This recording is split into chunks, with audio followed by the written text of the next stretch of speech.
this whole day with the USA sharing. So first, we will have our TIMA USA regional sharing from each regions throughout the entire United States.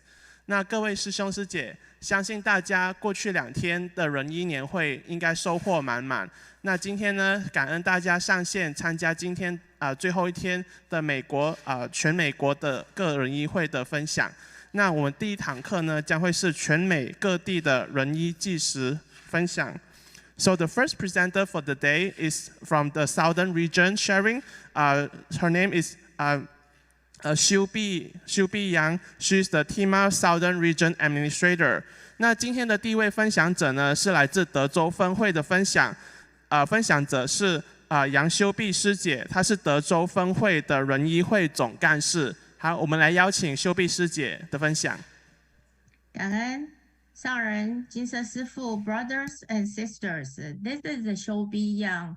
I'm from the Tzu Chi Foundation Southern Region, and I'm going to report the COVID vaccine vaccinations report. Next slide, please. Okay, after almost a year of the pandemic, we heard that the COVID vaccines had been developed and the following FDA special regulations could be administered to individuals. As a nurse, I know the importance of the vaccine to protect against the COVID. I was so excited to hear our TIMA doctor tell us that we would be getting COVID vaccines that could be used for the community. This was a new vaccine, so I had to collect all the information I could get to develop the program. So I started develop the COVID vaccine program, and on the January 9th, 2021, this COVID vaccine program was presented to the USA headquarters, medical foundations, and Southern Region CEO. Then I started to recruit the volunteers. So we know that's a new vaccine, so we have to train our volunteers and emphasize the safety. For example, like wear mask, maintain the social distancing, washing hands, etc. So after everything prepared, ready for prepare, all we wait just obtain the vaccines. And so we try to get everything ready, and as soon as we get a vaccine, so we can schedule immunization dates. Next slide, please. Okay, from this slide, you can see we total have 9 times COVID-19 vaccination events from the March 14 until the May 23rd. Actually, October 24, at that time, we given the flu shots. So you can see that we almost every 2 weeks or every week given the COVID vaccine. For those 9 times total, we given the 799 doses of the COVID-19 vaccine and 49 doses flu shots. Total, we immunized 434 people and 332 volunteers and medical personnel. Total volunteer hours, 1,589. And after May 23rd, we did not schedule for the vaccination. The reason is the COVID-19 vaccines were widely available to the public. That's the reason we don't have the further events were scheduled. That's the end of my report. Thank you so much.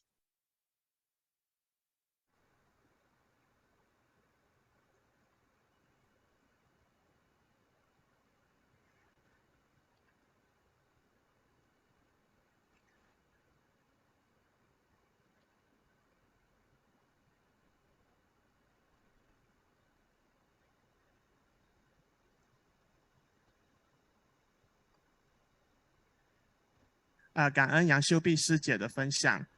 So the next sharer will be from our Seattle chapter. She's Sister Angela Wan. She's the TIMA Seattle chapter administrator. 那下位分享者呢是来自西雅图知会的分享。这位分享者是温美倩师姐，她是西雅图知会的轮医会总干事。有请。Good morning, Master and brothers, sisters. My name is Angela Wan from Seattle, Washington, and now I'd like to share a short video with everybody.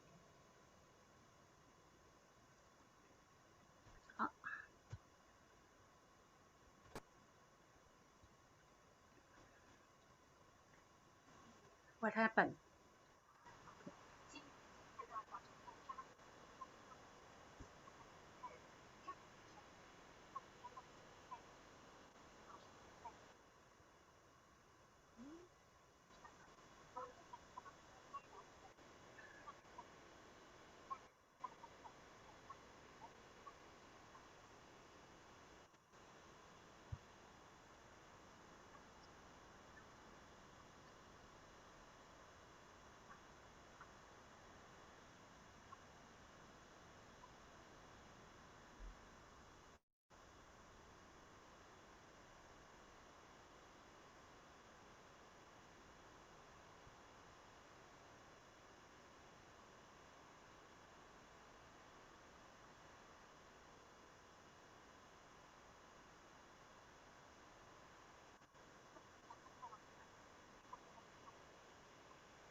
Thank you. This is the short video, and I'm going to share. I'm going to share a PowerPoint with everybody.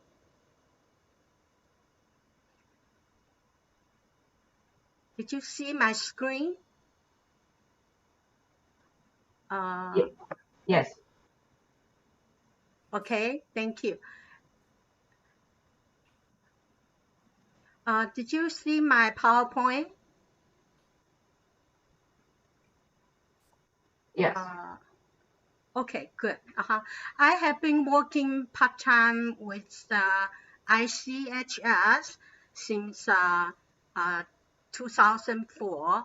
They have a full clinic around Seattle area. I work at the Seattle Chinatown because they have a large Chinese population, and I speak the language they need, Mandarin and Cantonese, even though I have reached the retirement age, but my manager won't let me retire. In the other way, I really enjoy my part-time job at the clinic because my work connects Tzu Chi to the Chinese community and to host the vaccination clinic serving our group. So we have a 6 time of vaccination clinic during 2021. And I don't think you guys see my PowerPoint.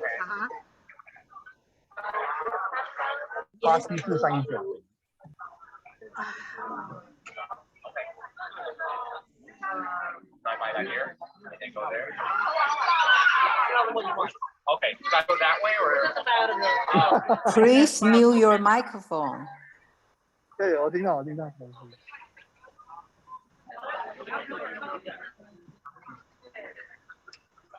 Hello, can everybody see my PowerPoint? Yes, we do. Okay, thank you. I cannot see myself. Oh, I'm sorry. So we've been hosting a different time of vaccination for our community since 2021 July until this year, May 26. We offer first dose until the pediatric dose too.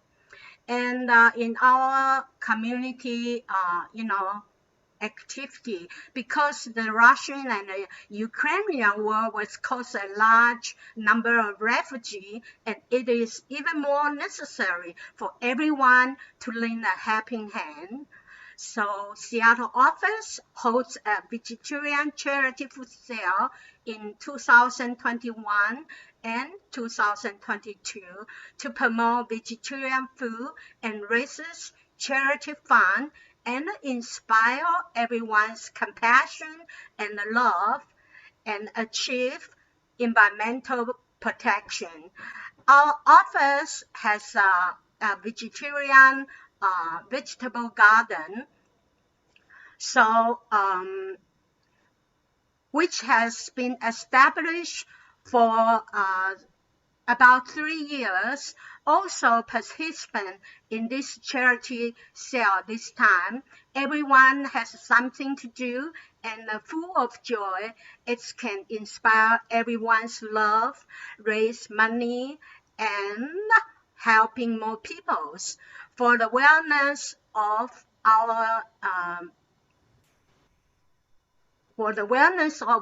world. A day, a week, a month, or even one vegan meal, it makes a difference. Thank you so much for having me this opportunity to share in Seattle mission. Thank you so much. Thank you. 感恩温美倩师姐的分享。So the next sharer will be from the Northwest region. She's Mei Juanling, former Northwest Region Medical Coordinator and the Director of the Northwest Region Dialysis Support Group. 那下一位分享的者呢是来自北加州分会的林美娟师姐，她是前西北核心区的医疗干事，也是北加州的慈济圣友会负责人。Let us welcome Miss 美娟林。我们邀请林美娟师姐。Thank you. Hi, Master and all Tzu Chi Tima family. This is Sherry Xi with Northwest Region. Today I'm going to share with you about the Tzu Chi Dialysis Support Group. The reason why we established dialysis support group because most of the dialysis patients short of the time and the energy for social life, and they can find the Chinese-speaking dialysis support group. What we can offer? We offer the update information and the resource in Chinese, a place for patients to share their experience. And also we offer the special care, special case assistance. How?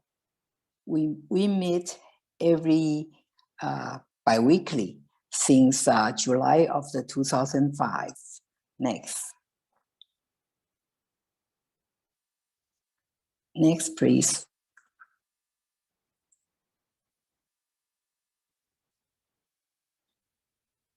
Next, please.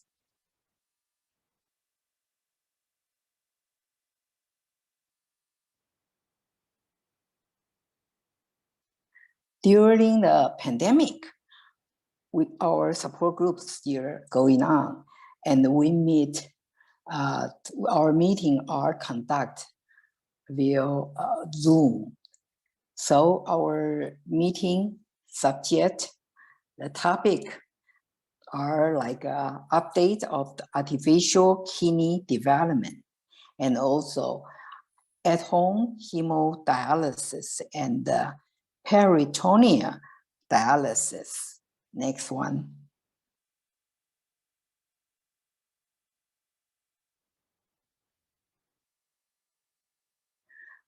Now I'm going to share a story of a special case assistance. Mr. M from China is unable to register for kidney transplant due to the language barrier and has no family support here in United States. So our volunteer accompanied Mr. M to the hospital to meet with the transplant coordinator and the social worker. This arrangement helped assure Mr. M with the appropriate translation and daily care assistance in order to get his kidney transplant operation. Next. After the kidney transplant, our volunteer assist with food preparation in the first few weeks after discharge from the hospital. And we also do the daily health condition follow-up and the communication with the transplant coordinator and the communication with the hospital pharmacist to help adjust the medication dosage according to the lab report. And we also go to the hospital with the patient for return visit and assist with translation. Next. Communication with hospital pharmacist monthly for verification to review the prescription. And they will ask some daily care question. And resolving the problem from day to day, including medical issue, medication dosage, daily care questions, and prescription review. Next. For example, during the pandemic, Mr. M experienced great pain on his arm, which kept him awake during the night. Since he was on the anti-rejection drugs, he was not willing to visit the emergency room with his immunity condition. Immediately appointment with his kidney doctor was difficult to secure during pandemic. So where we continue to help him to make appointment with his specialist, we refer Mr. M to our traditional Chinese medicine team that they can treat him immediately and solve his pain problem. Thank you. Next one.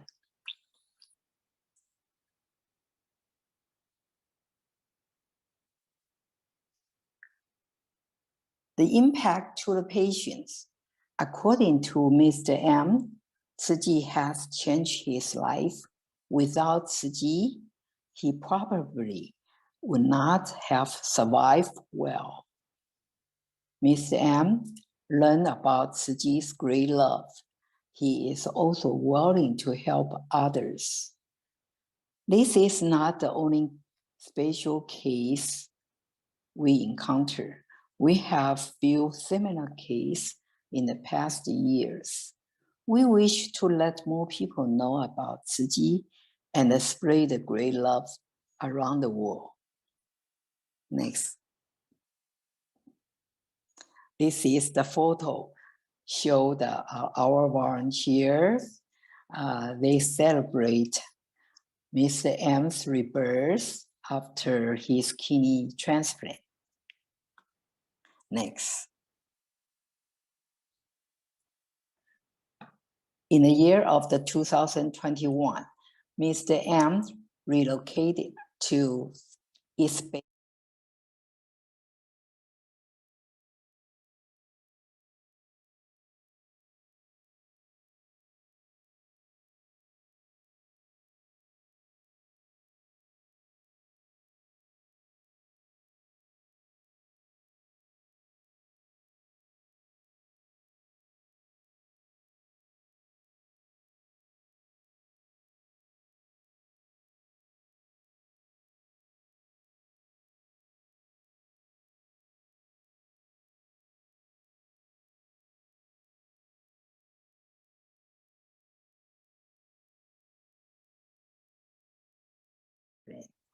Next.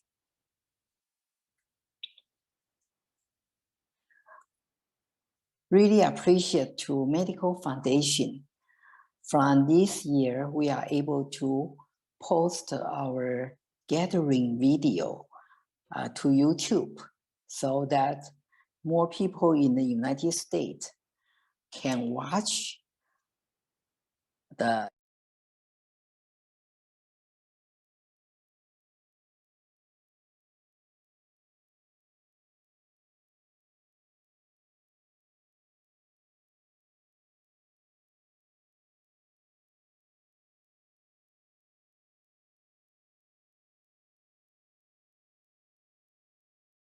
Type 2 diabetes. I beg your pardon. And we also understand chronic kidney disease. And also we have a video in the,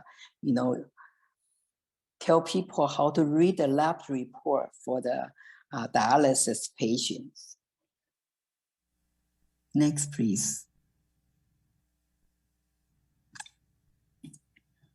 Very grateful for the support from all volunteers from Sacramento, Oakland, Seattle, Phoenix branches, and also our local volunteer to make everything happen. Wish more branches can set up the dialysis support group to help Chinese-speaking patients. This is my presentation today. Thanks for listening. Hope you like it. If you have any questions, you are very welcome to contact me. Thank you.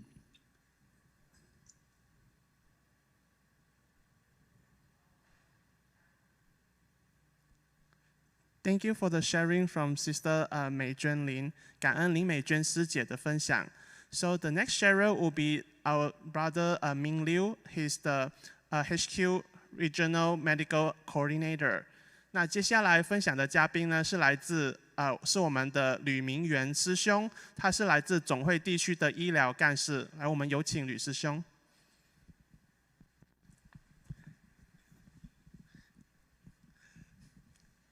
Thank you, Brother Yuhua. Dear Dharma, Master Chen Yan, and then all the team friends. Hello. Good morning. In January this year, I was honored and grateful to have the opportunity to serve as the team administrator or coordinator for the HQ region.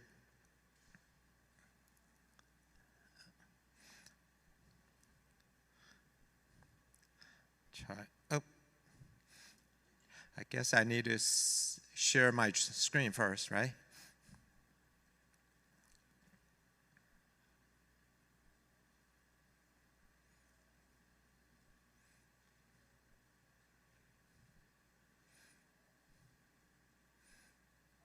All right, perfect. So I look up at the job descriptions, and one of the major missions for this position is community medical outreach. And yeah, no doubt. And it becomes a big challenge to me because as you all recall, in January, there was a big surge of the COVID in December last year. And then January, the COVID positive test cases are still rising.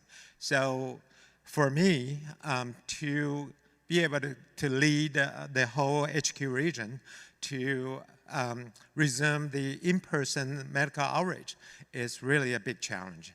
The challenge is coming from, how do you do the medical outreach while there's still pandemic ongoing? And also, where are all the providers that we used to work with in pre-pandemic? And then also, I learned that all the medical outreach leaders of the local areas, they have changed. So all these becoming a very big challenge to me. So when in doubt, I go to my usual basic, which is 5W and 1H. I'm quite sure you're all familiar with. First, why? Do we have to go in person for the medical outreach? Sure.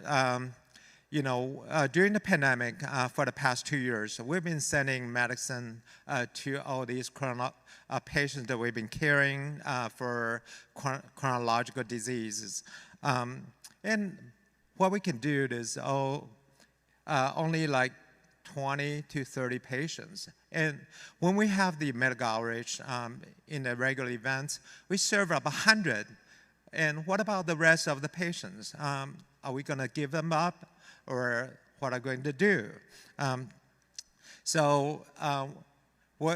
We're answering the calls from the patients. When are we going to be able to be seen by the doctors again? And of course, one of the missions for the medical outreach is to recruit the caring team from the local. And without doing that, without having the in-person outreach event, this goal is not going to be fulfilled, right? And after all, mission, this is a mission of the Tzu Chi volunteers. So I'm convinced, so it's our job. So there's no doubt on the why. And then the next question is, when are we going to do that? This is a cut. This is the slide, one of the slides that I reported in February 19th, I believe. It's in the 4-in-1 monthly meetings. There you can see the positive cases is coming down in February, and then the death tolls is coming down as well, and hospitalization cases is also coming down too. And then what is impacting me the most is that I heard from the media saying that we're still in pandemic or we're in endemic. If it is endemic, that means the disease has been under control pretty well. And then the COVID is becoming a local issues, not necessarily the pandemic. So I was kind of optimistic. So yeah, maybe this is time that we should start preparing for getting onto the in-person outreach. And pretty sure I'm not the only smart guy. You can see this is now the slides in that report. Las Vegas, before the last surge, they actually had the dental free clinic on December 05 last year. And then they have decided to resume their dental outreach in May 1st. And then Inland Empire also has actively preparing for their first ever after pandemic, the outreach on March 27th.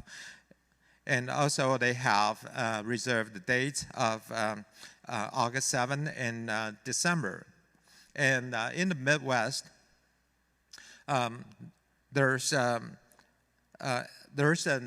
medicine distribution in March, but they have decided to go with the first post-pandemic in-person outreach in May. So, and along with other people who are also thinking of, resuming their post-pandemic in-person outreach.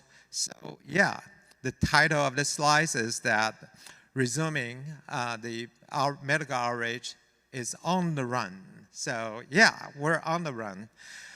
And when is answered, and what are we going to serve? And you can see there are a lot of local outreach team. They are serving only like one specialty because they want to simplify the outreach events.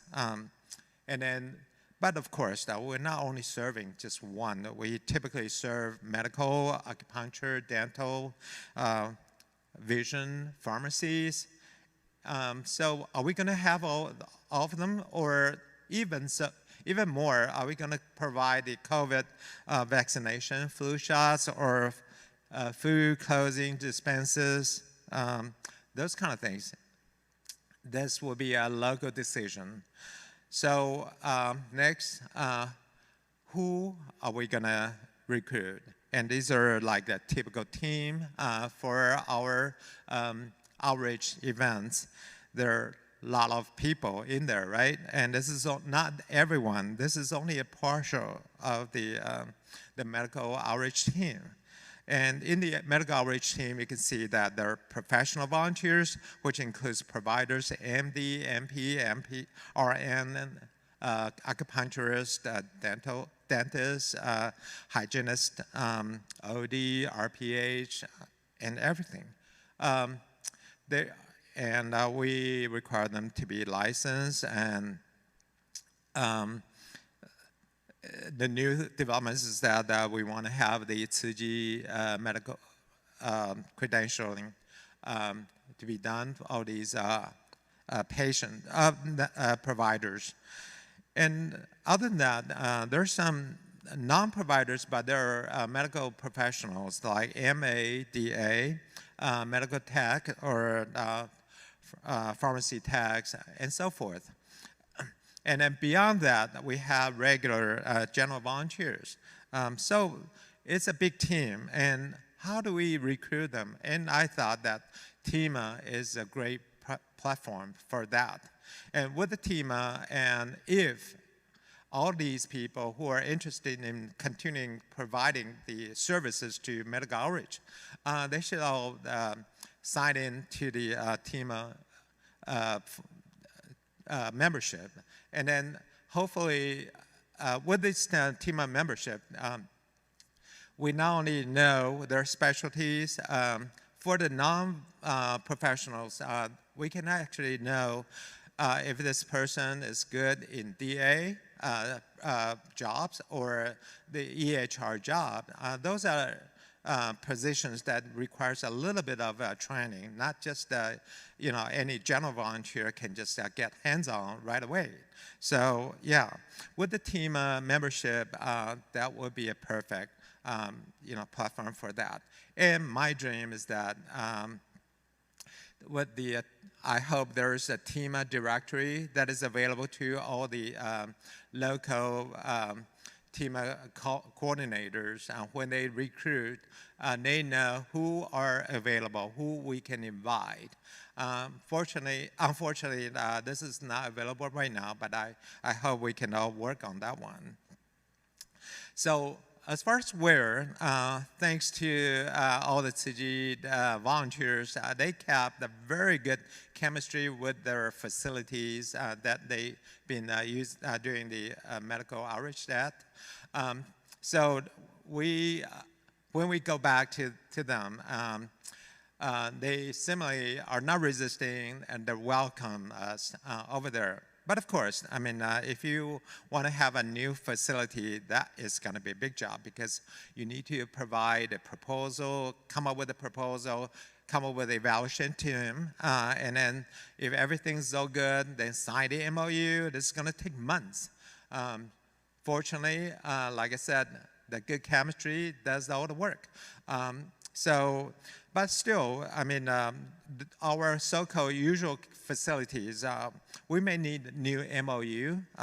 We may have new requirements related to COVID protections or bloodborne pathogens controls, or even you want to have it written in SOPs, and we may not have it. So these are all new things that we need to take care of before we can get on to the in-person. And of course, there may be new personnel from the facility that they don't know what we're doing over there, and then everything has to be renegotiated. Yeah, but those could be done. So now the last, we come to the big how. And this is more to the local team administrators or coordinators. How do you organize? You need to organize a core team so that, you know, with the group efforts, collaborating to perform the job, then you can have a better successful opportunity. And we also need to set up with the event facilities to review the floor plan, the workflow. Also recruit the providers I mentioned before, and even some professional volunteers. Because after 2 years, there's some usual providers that you've been having very good contact with. They may not be there anymore. So that is another job. And then you need to design the process and action plan, something like that. And of course, numerous meetings to get everybody on the same page, and probably including numerous training as well. So the HQ medical team, we have done our due diligence as well in the past couple of years. Thanks to Dr. Shirley Chen, who was my predecessor. And in 2021, she actually organized a series of trainings to the local core team members.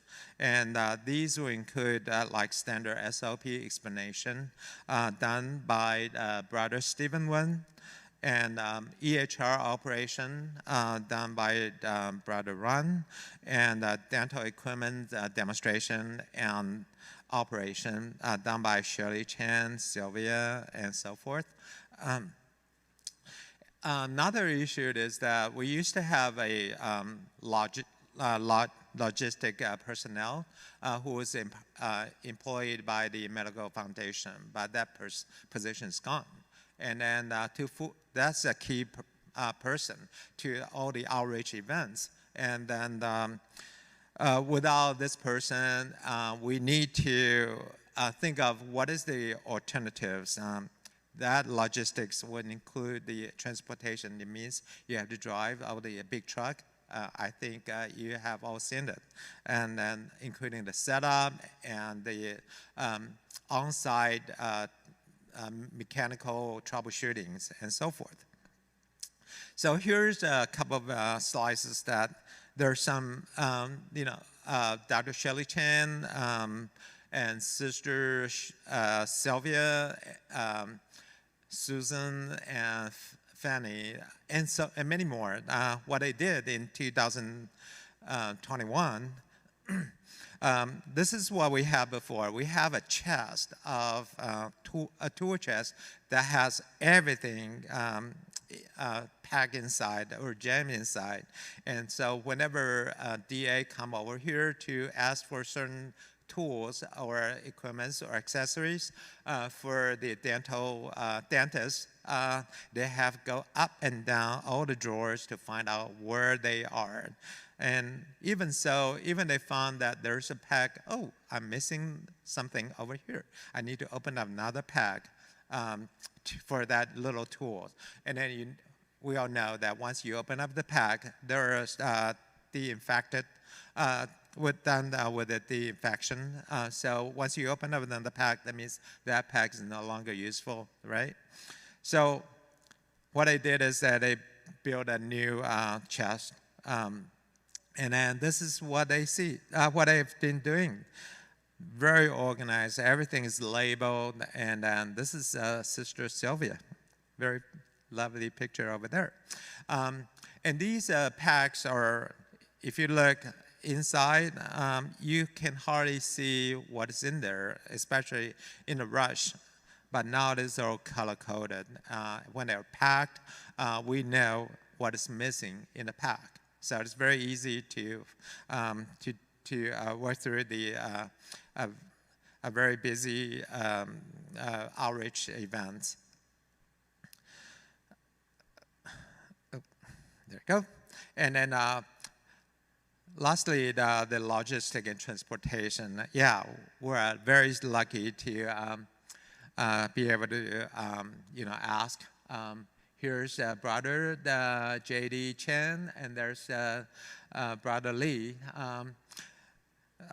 They are assigned responsibility for driving the trucks for the transportation, and they are they will load, unload the equipment, accessory, hardwares, patient charts, forms, stationaries, and so forth. And more importantly, they actually provide the on-site medical troubleshooting. Yeah, very capable couples. Yeah, we're so lucky to have them. So it seems like we are ready, right? Yeah, indeed, we made it. All the calendar's date with the check mark are the outreach we have done. There are a total of 7 out there, and then our next one is coming up on September 25th, which is going to be the San Bernardino in Indian Spring, and followed by a couple of them in October. So this is a little statistics on the lower left corner of what we have done so far this year. We actually were able to serve 455 patient encounters, and then that includes more than 2,000 of service encounters. Yeah. And lastly, this is my last slide. So I want to use this opportunity to introduce you a very lovely family. This is Dr. Pu Chang, who is actually on site today. They drove about more than 2 hours over here, leaving home like 4 a.m., coming over here on site to participate in this meeting. This is Dr. Pu Chang, his lovely wife, Mimi, and then the 2 daughters. I believe this is 2 and this is An. My recollection is that since January 2016, ever since they knew about our outreach events in Bakersfield, they never miss a mission. Not only Dr. Chang is there, the whole family is over there. And Mimi went with her 2 daughters will come in like 6 o'clock in the morning to help register the patients. And just a couple of months ago, the whole family drove to Indian Springs to participate in their outreach events over there. Do you know how long the drive it is? I look up in Google, it's 170 miles. It takes them more than 3.5 hours to drive over there. And they love it. I really appreciate that. And so this is a family of love and care, no doubt. And last month, when we were having our outreach in Bakersfield, they actually invited their sister and brother-in-laws. I believe it is Thai Nguyen, and this is Richard Hewen. Thai is a dentist, and Richard's a pharmacist. Very good horsepower for our events. And under the parents' influence, their two daughters are so compassionate. And well, I'll let them speak for themselves. This is a very short video. I'll be done very soon. Sorry, I think this is probably a technical issues that the sound is not in there. So too bad. I think this is very touching stories. They actually was telling the audience that, saying that they're coming, the family came from Vietnam in a not so rich family, and then they know how people in need they feel. And so they are always want to help. And this is Tzu Chi platform is actually providing the opportunity for them to provide help. And they both signed up as the TIMA members, and then the two daughters wants to become the Tzu Chi regular members too, volunteer members. But they're a little bit underage, so I don't have appropriate forms for them yet. But hopefully we can see them years on. Yeah, thank you so much for your time, and this is my report. Oops.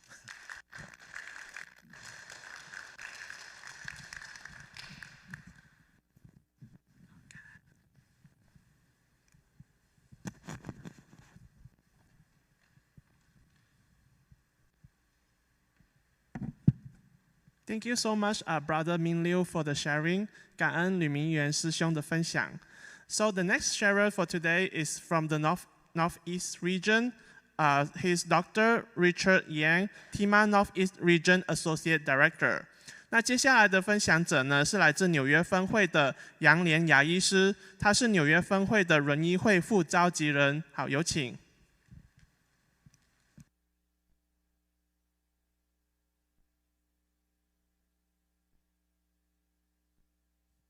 Hello, can you all hear me and see me? Yes.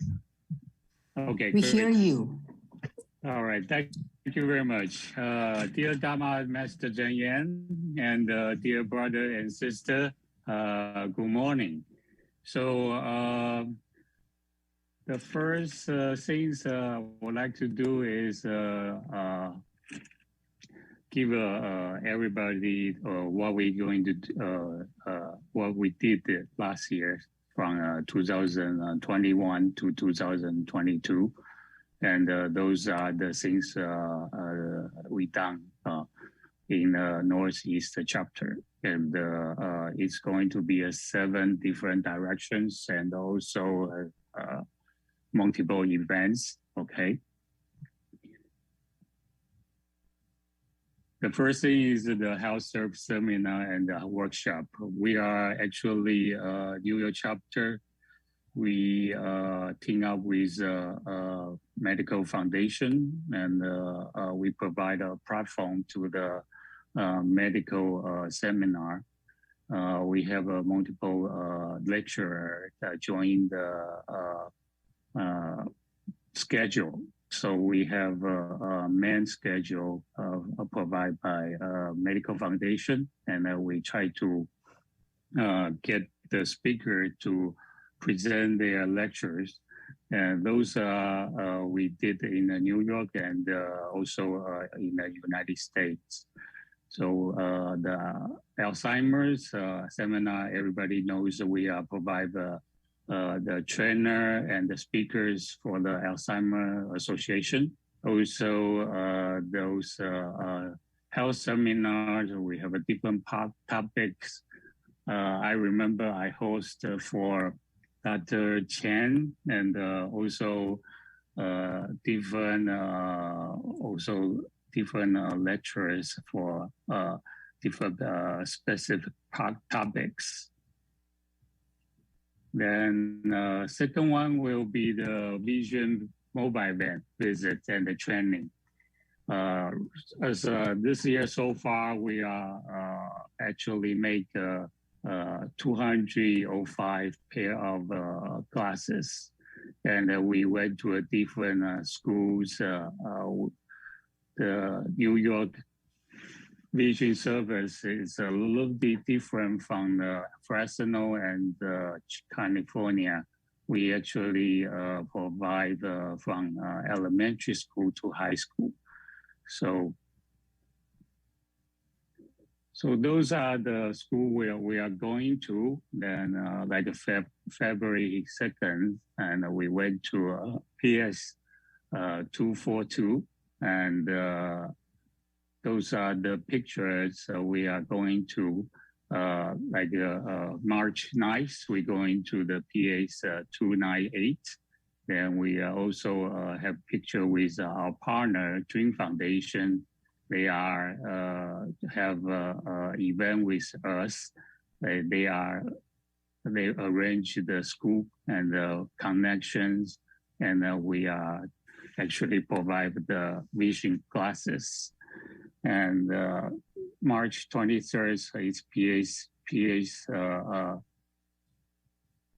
241, and February 9th we're going to PA's 178, and also in April 6th we went to Marco Bronx High School, and March 13th we went to PA's 335, and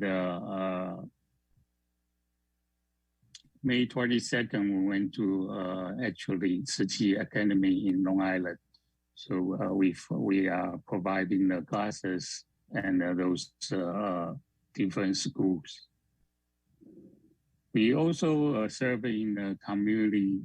Also, we are providing service in front of the Flushing office, also in the Long Island office. So the second things we are going to report is our vision training and our dental team training.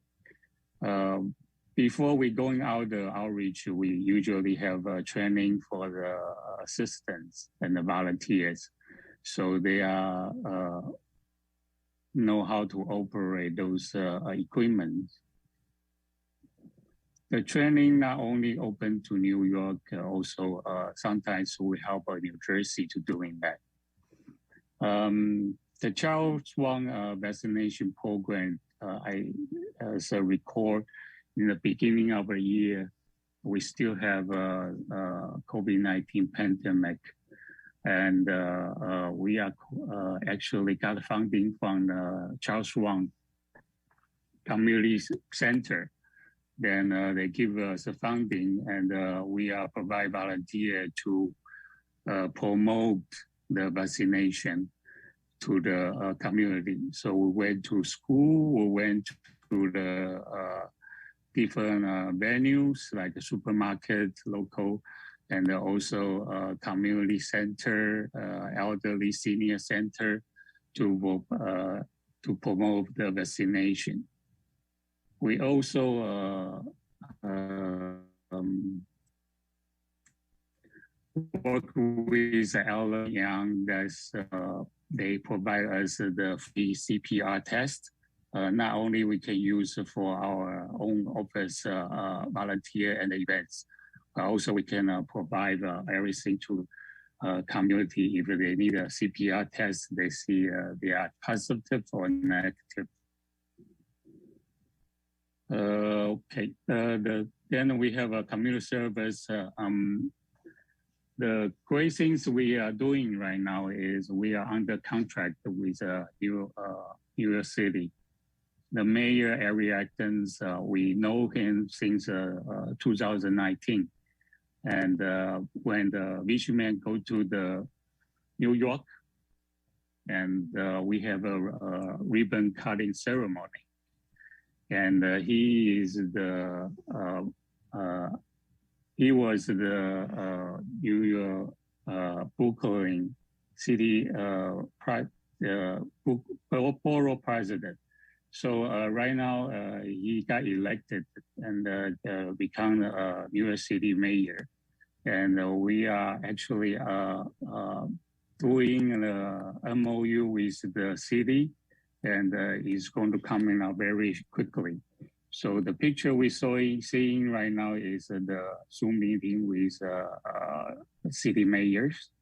And we are looking forward to do a lot of schools, and we are vision program like to provide this to the school kids, and we are actually expanding right now.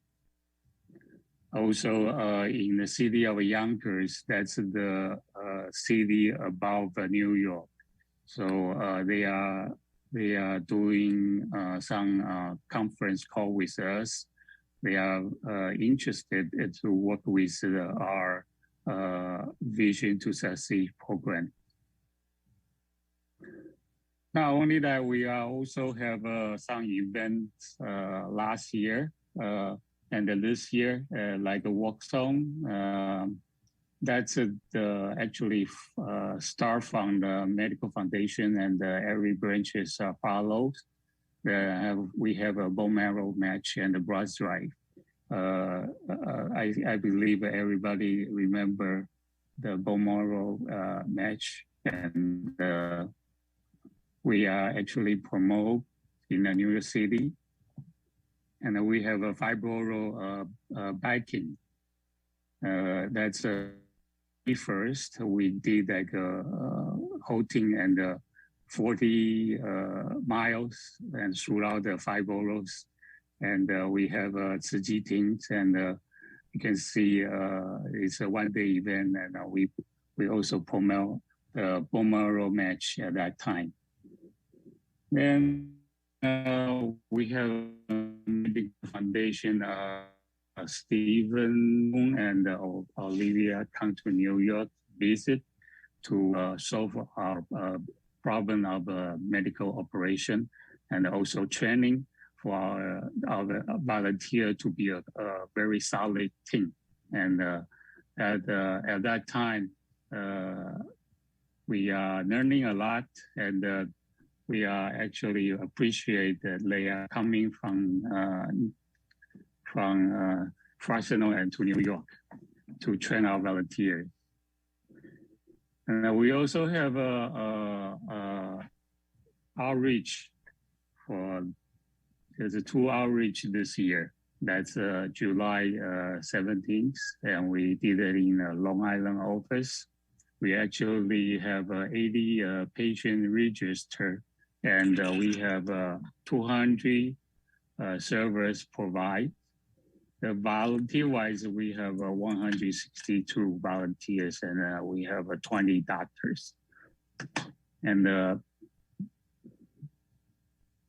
on August 7th, we have outreach in Flushing Sheraton Hotel, and that's you can see the flyer. We have all kind of a doctor coming in, and at that time we saw 113 patients. Also provide 473 service.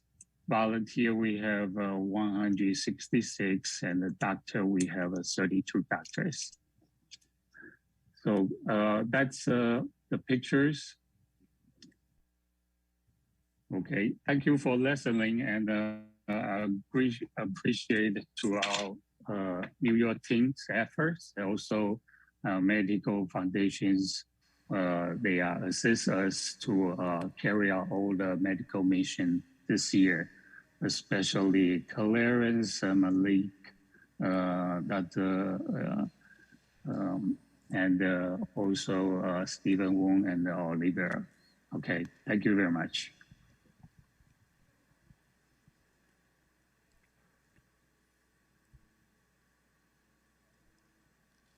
Thank you, brother, Dr. Richard Yang. 感恩杨连雅医师的分享。So the next sharer will be from Las Vegas chapter. She is Sister 翠玲高 Las Vegas Harmony Team Lead. 下位分享者呢是来自拉斯维加斯联络处的高翠玲师姐，她是拉斯维加斯的和气组长。有请高师姐。感恩，可以听到我声音吗 ？Can you hear me？ 可以 ，Thank you. Okay. Good morning, dear masters and all the Tzu Chi family. Thank you for the opportunity for me to share with Las Vegas Service Center Medical Mission. Please next.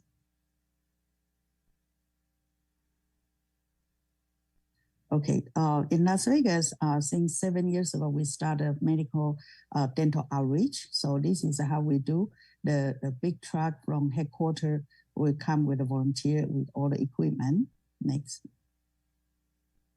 And this is the brother Chang and our local brothers, volunteers. That's how they arrive with the big boxes, and we have to assemble. Thank you. Thanks. This is our local medical doctor team. Next. This is our nurses. These are from Air Force. The nurses are from Air Force. They are my co-workers, so they come to support. Thank you. This is our local team. This is in Salvation Army. Our patients, they are all homeless people in Salvation Army. Next. And the same day, we have 2 hairdressers. They come for free haircut. Next. And also we have a second-hand clothes since these are homeless people. So we prepare some nice second-hand clothes and shoes, hat and gloves. Thank you. Next. And this is Brother Ron come with all the computer setup and teach our local volunteers. Thank you. And this is our volunteer. They arrived the day before. They assemble all the dental equipment. Thank you. And these is 3 of them. They are Panda Express, the local Panda Express. They are very supportive. They always come with their manager to help us to set up. And these are from our headquarters brother and sister to support. Thank you. This is our local sister. We all work really hard. Even if it's heavy equipment, we just working hard for the event. Thank you. This is Sister Lori come from San Diego. They come to support us. Her job is to give away the free toothbrush and toothpaste. Thank you. Next.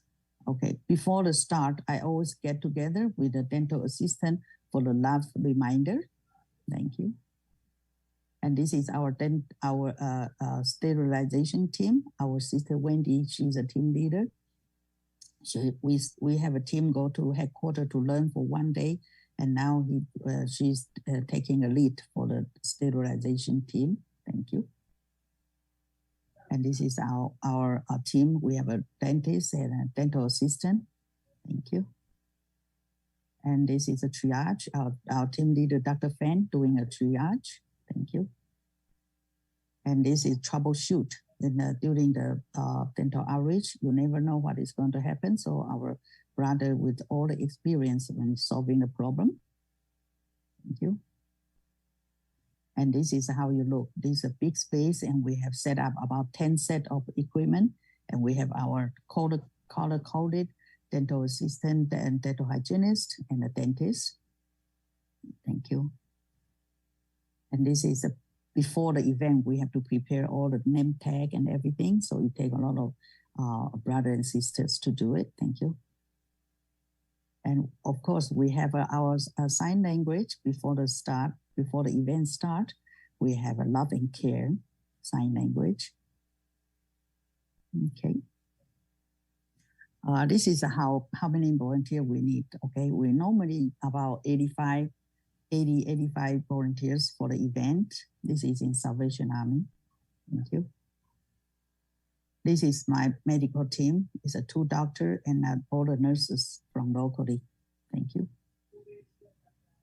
And this is last year in February, because of the COVID vaccination.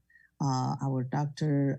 Edgewood and Dr. Fan, they were able to get 300 doses of COVID vaccination. We did it in our office to serve elderly, Asian elderly, because first of all, they don't know how to do it in a computer, and second, they have to go on a long line waiting. Thank you. Next one. This is how we do for in our office with all the social distance and all the floor covering. Next. And this is our volunteer doing the lineup, registration, help them. Next. This is our dentist. They are doing also registration. Thank you. This is our team. We have all the proper PPE. Thank you. This is a vaccination. Our doctor at the side to watch if there's any reaction. Thank you. This is another doctor. We have three doctors. Next. This is also our Dr. Edgewood. Thank you. We have a 2 medical students. They come to do the aspiration of the vaccine. Prepare for the syringes. Next. This is our team. This is the medical team. Actually, it's from Toulon University. Thank you. And this is how we do in our office. It's not a big space, but we try to do a social distance. We have a lot of young volunteers. Thank you. And we have our brother Daniel who help us with the registration with computer. So everything goes very smoothly. Thank you. And this is a bus vaccination. This is very different from other places. We have all the elderly, they come to the buses, and then the personnel, they will come to the buses and give the vaccination. So they don't even have to get out of the bus. This is a very good services the government provide to us. Thank you. This is the team. Next. This is the team. This is the whole team. And also next. This is we get together in Chinatown. Next. This is a bone marrow screening. Next. This is our doctor. Thank you. All right. So this is a vision outreach. Vision outreach, we did it in our office. Okay. So this is our volunteers.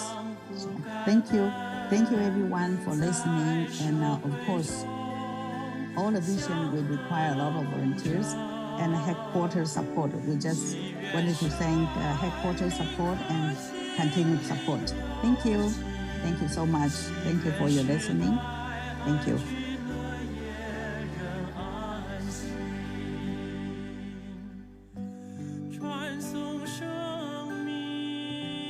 Thank you, Sister 翠玲高 for the sharing.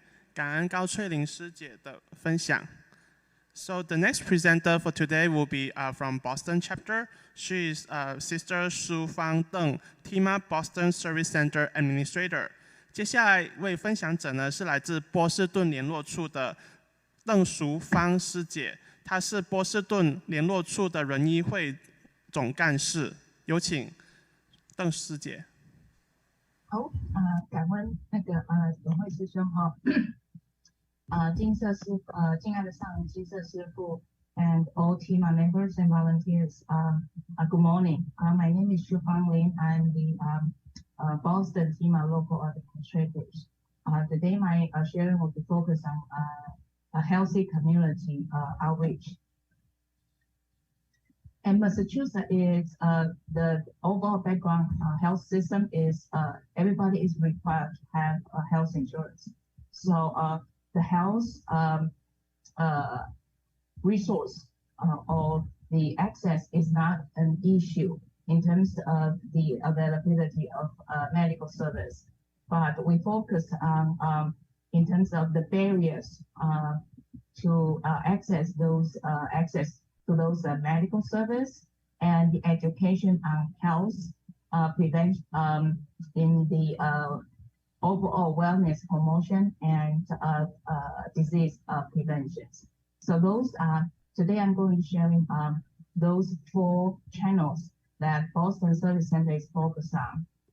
The first one is, I think starting in 2019 or 2020, the National Medical Foundation has collaboration with Alzheimer's Association, and Boston Service take advantage of this opportunity. So we have the volunteer sign up for the community educator trainings, and we have one volunteer that complete the certifications, and now he is working with Northwestern regions, Northeastern regions, Dr. Young's teams.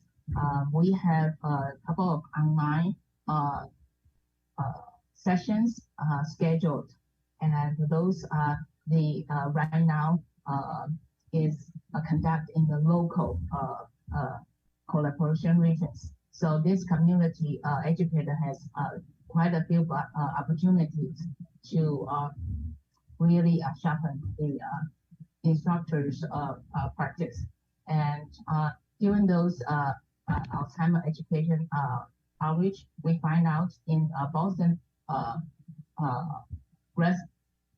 areas, Cantonese is kind of a primary spoken language in our community. So our plan is to have Cantonese volunteers to sign up those trainings.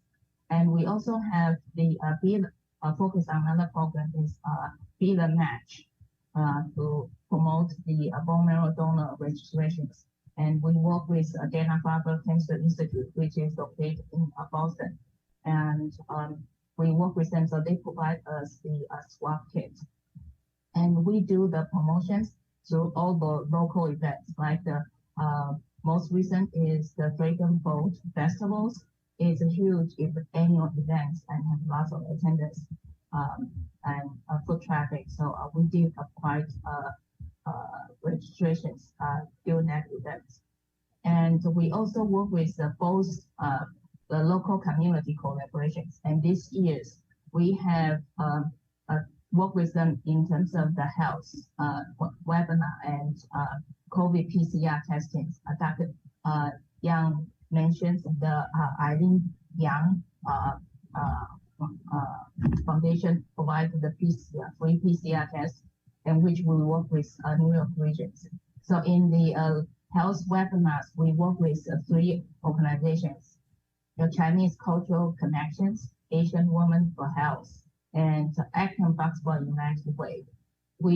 They have the community and audience in there, but it provides our medical resource, our TEMA, excellent, abundant medical professional resource.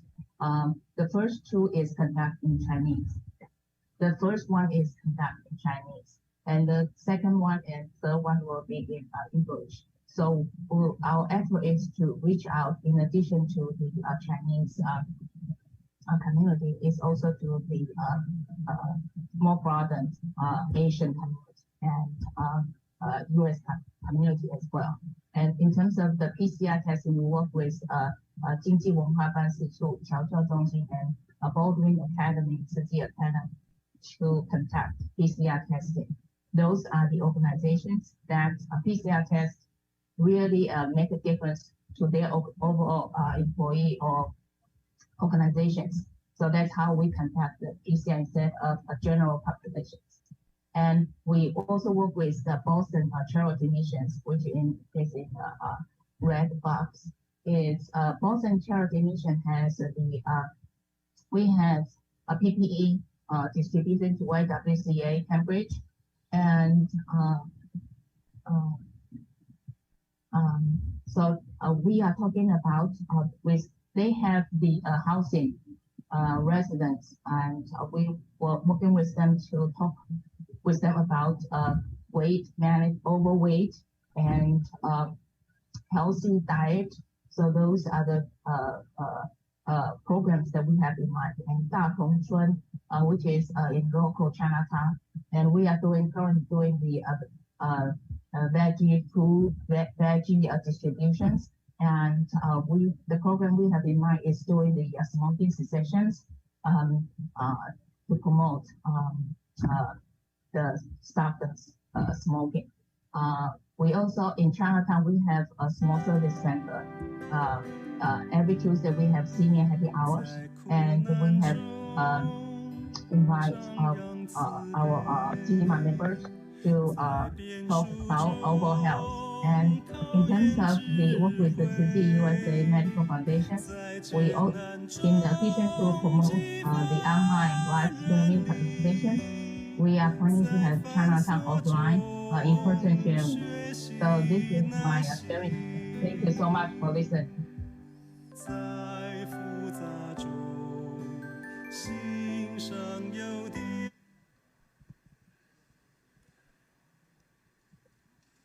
Thank you, Sister Su Fang Teng, for your sharing. 感恩邓淑芳师姐的分享。So the next sharer will be from Greater Washington D.C. region. She is Sister Joanne Huang, TIMA D.C. Region Administrator. 那接下来呢，我们的分享者是来自华府分会的蔡润琼师姐，她是华府分会的人医会总干事。好，有请蔡师姐。Master Zheng Yan, brother and sisters, I am the volunteer for the Greater Washington D.C. region. Today, I would like to talk about two medical charity cases that we have been working on for many years. Case number one, RK. RK was Tzu Chi volunteer for 10 years, but he has a lot problem with his lower back. Between 2010 and 2014, he had 2 surgeries done. In 2017, he has more neck problem. In 2018, he has neck surgery, and the surgeon took out 2 discs from his neck. Difficulties. His wife was passed away when his 2 children were 6 and 9 years old. He raised his children like a single father on a tight budget. Because of his neck pain and arm pain, he couldn't drive. He could not even lift his head up because to work on his computer. Now, he still has difficulty swallowing after the neck surgery. Support provided. We drove him to his medical appointment for many years, for more than 16 years. He stayed at our home for 3 days after his neck surgery. He couldn't swallow anything, even water, for 3 days. He was very hungry, and he lost 20 pounds in 1 week. We called and visited him every week for many months. We cleaned his house and prepared some food that he could eat and swallow safely. Took him 3 years to learn how to swallow every soft food. This is a quote from RK. This old man is lucky to have Tzu Chi member looking after him, so he is looking forward to living the rest of his life strong and safe. Case number 2, Amy. Amy is only 40 years old.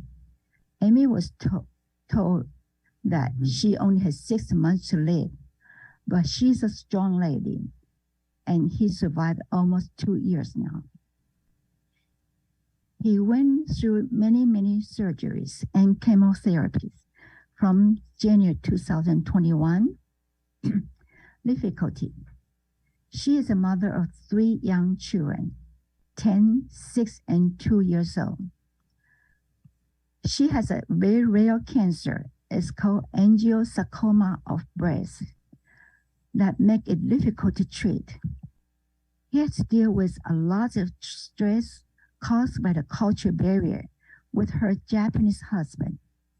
After 11 months of treatment at Johns Hopkins, nothing helped. From March 2022 until now, she has been in clinical trial at UPenn, but she lives about 150 miles away from UPenn. Support. A friend asked us to help Amy because they know we are the Tzu Chi volunteer. She stays at our home in Pennsylvania when she goes up to UPenn for treatment. She often stays for a week or longer. One time she told me, say, she probably will stay for 1 month because she had to let her children get used to know when her mother not around with them, what kind of life they had to deal with. We have spent a lot of time talking with Amy about importance of mindfulness and focusing on gratefulness instead of negatives. This summer, the whole family went to Yellowstone Park, and she sent me this picture, say, "Thanks, John. I am living the best of my life." Conclusion. We are so lucky to be a Tzu Chi volunteer. We have been more chance to help others thanks to Tzu Chi. Our Master Junior went through a lot of difficulty to start this Tzu Chi Foundation and building so many hospitals to take care of patients. Many thanks to our Master Junior.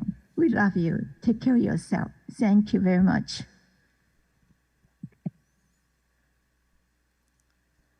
Thank you, Sister Joanne Huang, for your wonderful sharing.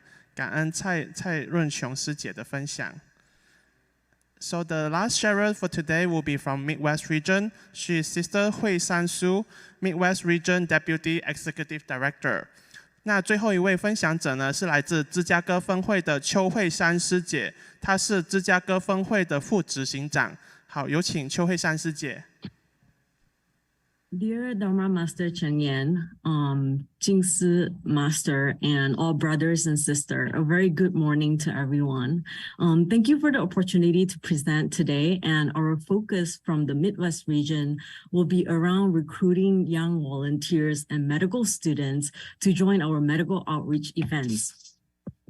So a little bit of background, I'll be providing a little bit of background on our medical outreach events and some highlights, some features of the medical outreach events, and an example of our most recent medical outreach event in Chicago, Chinatown.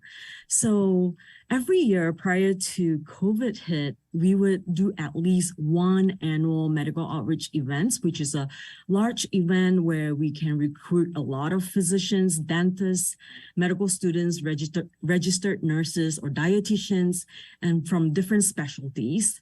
And throughout this medical outreach event, we hope to provide services to those who are in need of medical services and to help the local community, especially the city of Chicago, where a lot of people might not have medical insurance or dental insurance, and low-income families as well. And every year we work with a lot of medical students in the area, which include University of Illinois, Chicago, Northwestern, U of Chicago, Rush. And throughout this pandemic, we actually kept in touch with them to make sure that we don't lose that connection. And every time during medical outreach event, we are really grateful that our Midwest region CEO, Xie Sibo, and Deputy CEO, Yami Suku, they always provide guidance and support, and also provide this opportunity for our young volunteers to lead and to organize medical outreach events, and also to work with the local Chicago schools and young volunteers in organizing all these events to help those who are in need of help. And in the last 2 years, we have helped provide PPEs to all the local hospitals as well. And here are some pictures from our outreach events prior to the pandemic, which is why everyone was not wearing a mask. And on the top left picture, you'll see that our medical students will actually go through training prior to our events. And we work with different physicians in the Chicago area. We work with local community partners to make sure that we can reach reach out to people who need help from the medical services standpoint. And for our Chicago Chinatown, specifically talking about our Chicago Chinatown, we recently bought a new building and we have been waiting to receive permit to renovate, which it has started right now. But in the last 1.5, 2 years, we have been waiting and we couldn't renovate the building. And the medical students have heard about this and they were very eager to work with us. And so this year, because the pandemic has kind of slowed down a little bit, so we kind of started to do our medical outreach event again to ensure that, you know, our volunteers are safe, to ensure that this event will not cause any outbreak or anything like that. So we were able to work closely, and this time with Northwestern Medical School student, which is their Feinberg School of Medicine students, and to help organize. And this time they were given the opportunity to take the lead, and we support from our end as well. So we started with meeting virtually, and we discussed, you know, several key things and features of why they continue to want to connect with Tzu Chi. Because every year when they have new president for their medical student association, they will continue to send us the contact information to make sure that we keep in touch, to make sure that we don't lose that connection. So making connection with the medical school students is definitely one of the key points if we want to continue to have this relationship with the schools. And of course, the other thing is to also make sure that we keep this passion, and we, you know, within Tzu Chi and also with these medical students from different schools who are very passionate in helping the local community, we share the same passion, and we want to make sure that we all are on the same page, and also build this partnership where they have the opportunity to tell us how they can support, and we have the opportunity to share with them some of the Tzu Chi values, to serve with great love, you know, to not only provide services, but also to bring our sincere care and love to all of the patients, and to understand, you know, what else they might need beside medical services or dental services, because they might have some other difficulties where Tzu Chi might be able to help. So we basically practice gratitude, respect, and love in working with these students. And why? Why do all these medical students love working with us? First and most importantly, they get to learn a lot more about Tzu Chi Medical Mission, Tzu Chi Hospital, TIMA, and all of the physicians who volunteer with Tzu Chi. And the second point, which is also very important, is they get to shadow with the physicians who are really experienced, where they can learn, because a lot of these students that we are working with, they are first year or second year students, and they have the opportunity to learn from physicians who have practiced for so many years. And that's like great learning opportunity for them. And the other thing is diversity. We serve any community that need help. And of course, we serve our Asian community because of language, where we can provide, you know, bilingual, trilingual, we can translate when needed, because that's one of the barriers where a lot of elderly might not seek medical attention, even though they might not feel comfortable, might not feel well. So this is a place where they can come comfortably, where they can speak their language with our volunteers and get the care that they need. And the other thing is the medical students are also given volunteer certificates, which is another thing that they really enjoy. And of course, they also get to try out very delicious and healthy vegetarian food as well. And that's also another important thing that we are trying to share with not only, you know, the physician, medical students, but also the patients as well. So all of these key features that they really like continue working with our Chicago or our TIMA in general. And here are some pictures about, you know, a general flow of a medical outreach event, very similar to what the other regions have shared. You know, we always have to prepare a lot of different medical supplies and different forms and different things that we need. And we'll have to set up depending on where the venue is. This time we did it at our Chinatown office prior to renovation. And so we have to set up the venue. And in the past, we have also done outdoor medical outreach events where we have to set up tents and tables and chairs. And we always have training prior to the medical outreach events to make sure that everyone understands what their responsibilities are. And this year, we also added a COVID testing station where everyone is required to test to make sure that, we don't bring people who might have been infected into our medical outreach venue for, protection of our volunteers, as well as protection of the patients who come as well. And typically, our medical students are given one of the most important tasks, besides registration, is they are in charge of triage or vitals check. So they get to interact with our patients directly. And I apologize. So they get to interact with them, and they get to shadow with the physicians to learn a lot more from the physician. And we are really grateful for all the TIMA members and physicians who have volunteered with CG for many, many years. And this is the certificate that I mentioned earlier, where all the medical students will receive a certificate of appreciation. And we are really grateful for events like this where we can recruit, young medical students as well as young professionals, young volunteers as well. So this is some, highlights that I would like to share today. And of course, there are a lot of other good things that I would like to share, but due to time constraint, I'll end my presentation today. And thank you again for the opportunity to share a little bit about Midwest region and the Chicago Medical Outreach event. Thank you. 感恩.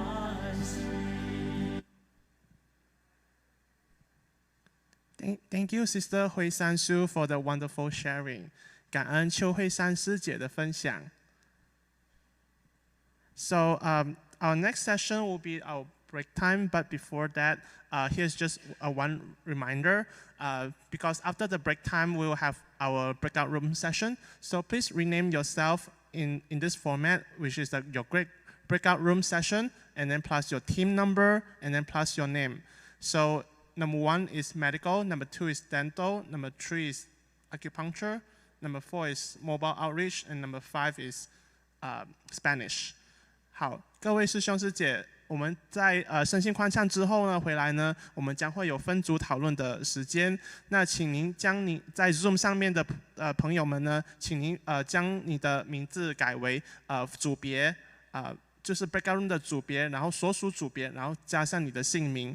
那 breakout room 的组别就是1号是西医，2号牙医，3号中医，4号大爱车，5号是西语。好，感恩大家的配合。那我们现在我们进入身心宽畅的时间。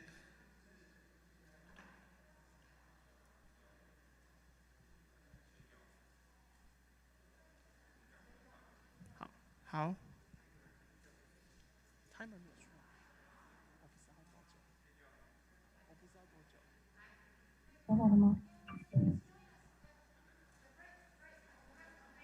我是杜和义。Yeah, we have 4 minutes 50 seconds break. 4分钟48秒。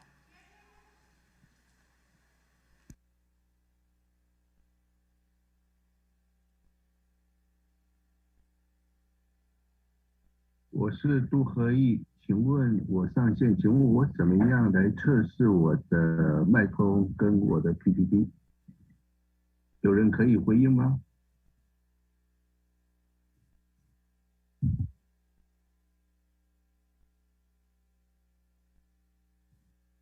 我们可以听到你，那你可以做那个分享画面。好，我现在没有看不到你的 PPT。好，我进入我的分享画面哈。那你分享的时候要记得分享声音。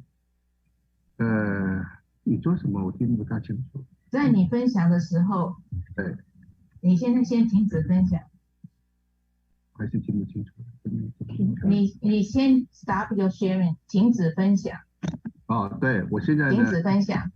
我现在就是把画面呢就放在我的第1张的 PowerPoint 上，对不对？你在你的那个 PowerPoint 上面有没有要放 video？ 有没有放那个影片？没有，都没有。没有放影片那就没关系了。好，我现在可以看到你的投影片了。这样可以听，也可以听到我声音哈。是的。好，那大概就是这样，所以我就把它先停在这里啊。好，好，感恩你，我先关掉。感恩。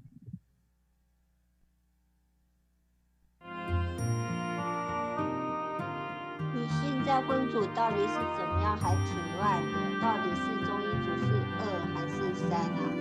一下子有西医组跑出来，一下子又没有。有哪位师兄师姐可以帮忙？有些是写一看 dental 是1，然后 acupuncture 是2，可是刚刚又接到是 information 是有 medical 是1，然后 dental 是2，然后 acupuncture 是3。那有哪些师兄师姐可以帮忙解决的？现在你看到的荧幕上面的这个包括对不对？它西医组是1，牙医组2，中医组是3。对啊，可是我们在赖上面又不一样了，是 medical 是1，然后 dental 是2，后面是3，所以这个资讯还蛮乱的。所以你现在就看这个就可以了。medical 是1 ，dental 是2，acupuncture 是3。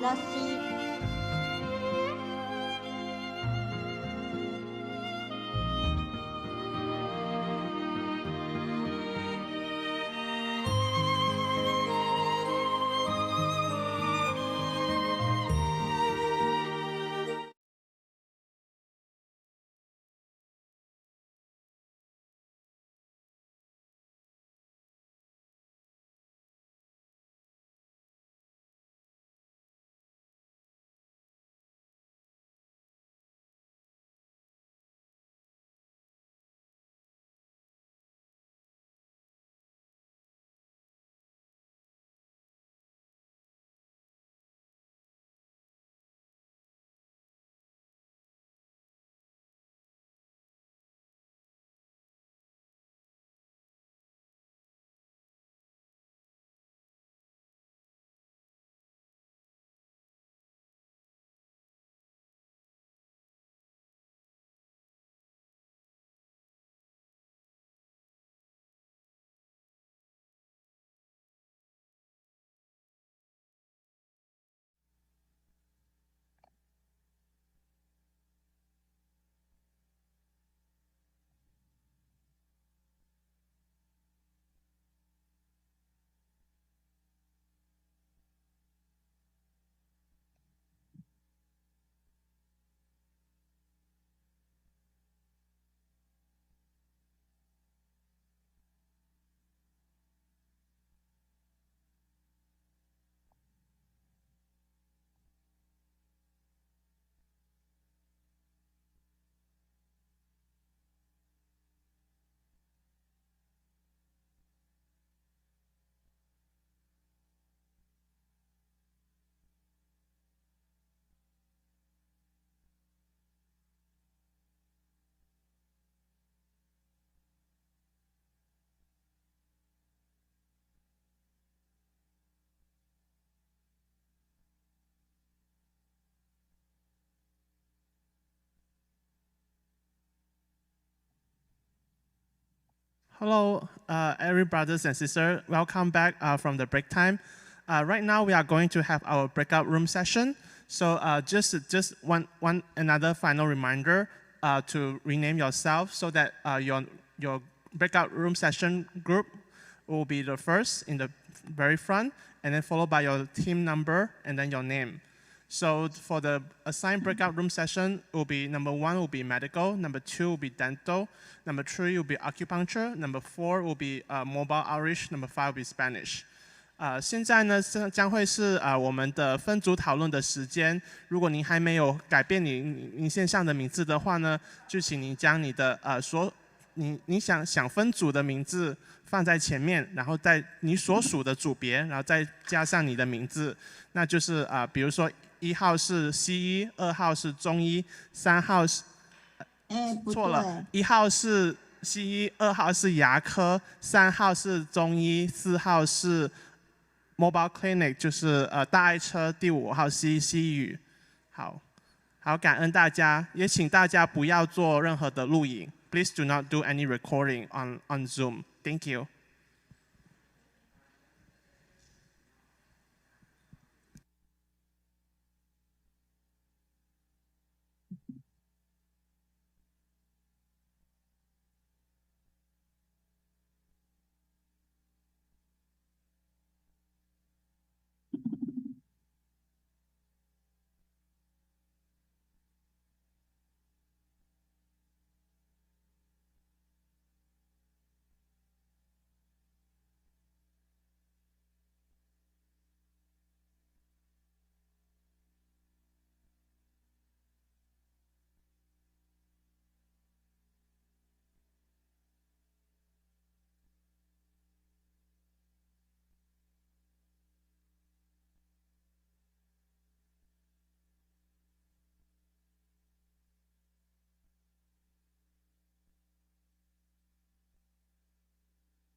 Would like to thank you for joining us today with the mobile and outreach session.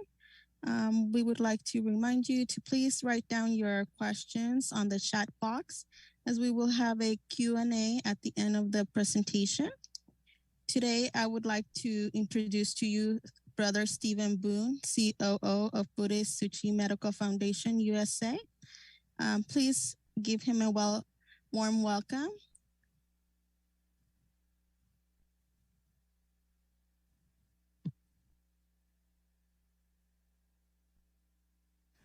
Okay, thank you very much, Adriana, and I'm going to, okay.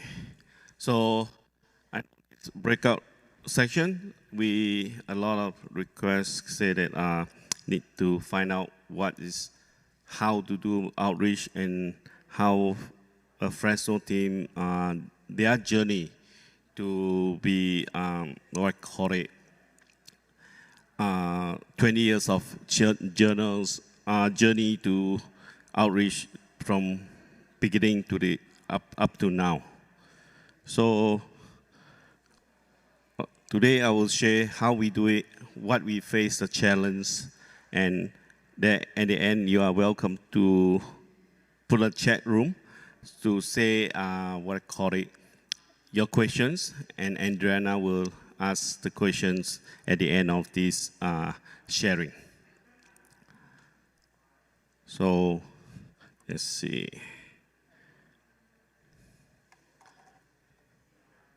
Okay, Fresno team is just call it 20 years, celebrate their 20 years, and with the volunteer for some of them, even the core team, been with the team for at least 15 years or more. That's what makes this team sustainable, because in long run, majority of the teams are together from the beginning. So Fresno have been to a lot of places to help. And from the north, the furthest we go to help is to Woodland, California, where it's north of Sacramento. The furthest south that we go to facilitate an outreach is Calexico, near the border of Mexico. That's the huge range that this team been going around to support all the outreaches that they can help wherever they need it. This is the timeline where this Fresno team been doing.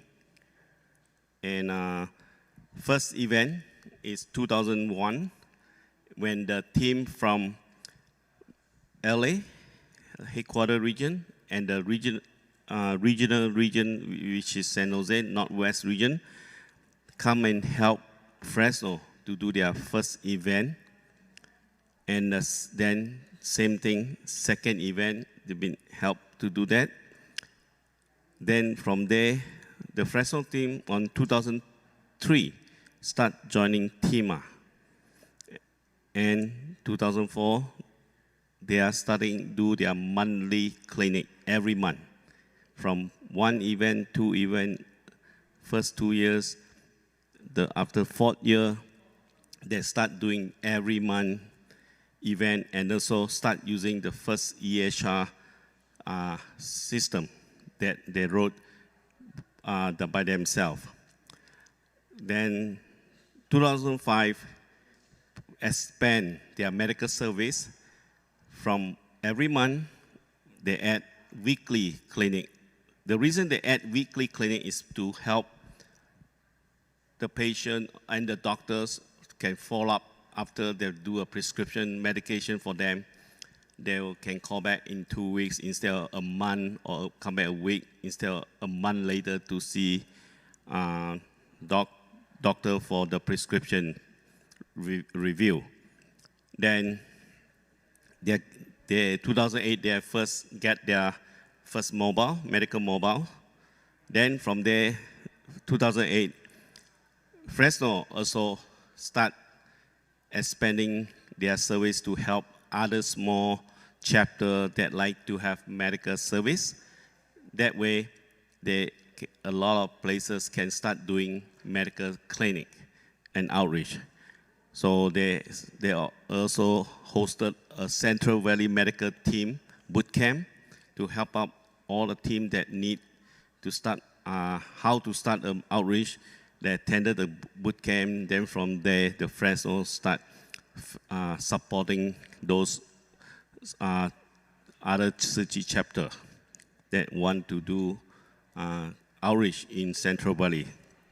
In 2009, they started writing the first SOP. That's about 108 pages long. How to do it, how to do outreach, what need to be done, all those things. Then 2010, they got their first dental mobile. Then 2012, Fresno have a own medical office by medical foundations. And the second EHR start using at 2012. Then 2013, that's where the break is. Hello? Okay. There's a break for this team. They start doing Healthy Fresno, and Healthy Fresno is a 2-day event that solely organized by Tzu Chi. We gather a lot of community partners and hospitals to do a 2-day event, 12 hours per day, doing services for Fresno. Then 2015, they start having their third mobile, which is the Vision Mobile, and they also released the second version of SOP.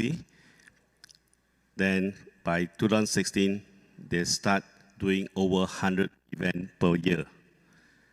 From then onward, they've been doing more than 100 events, and most likely by next year, they'll break the 200 events per year. So 2017, they introduced the Seed to Success program and IK99 program, which the IK99 program would rename to K499, Highway 99. Then they have dental event, all this start doing programs event. Then 2018, a chapter hosts a national event. Instead of regional chapter host the national event, Fresno was given an opportunity to host the national event for the TIMA USA in 2018. And then more programs added to their platform, which is the Healthy Sister Town. Those are for rural area. Then they hosted another boot camp for the Central Valley team to reboot their capability to do more outreach. Then by 2020, we have students from Taiwan, students from Tzu Chi University of Science and Technology, and also Central Taiwan University of Science and Technology came to Fresno annually to do intern in Fresno. That means next year there will be 19 students from both schools will come from January to April for doing interns with us. So 2021 last year, they have started extending more programs like mammogram services, migrant school. Even now, they have a migrant homeless student program. And also, of course, COVID vaccination. We are giving the vaccine by health departments to do vaccination, administering vaccine for COVID-19 during COVID-19 times.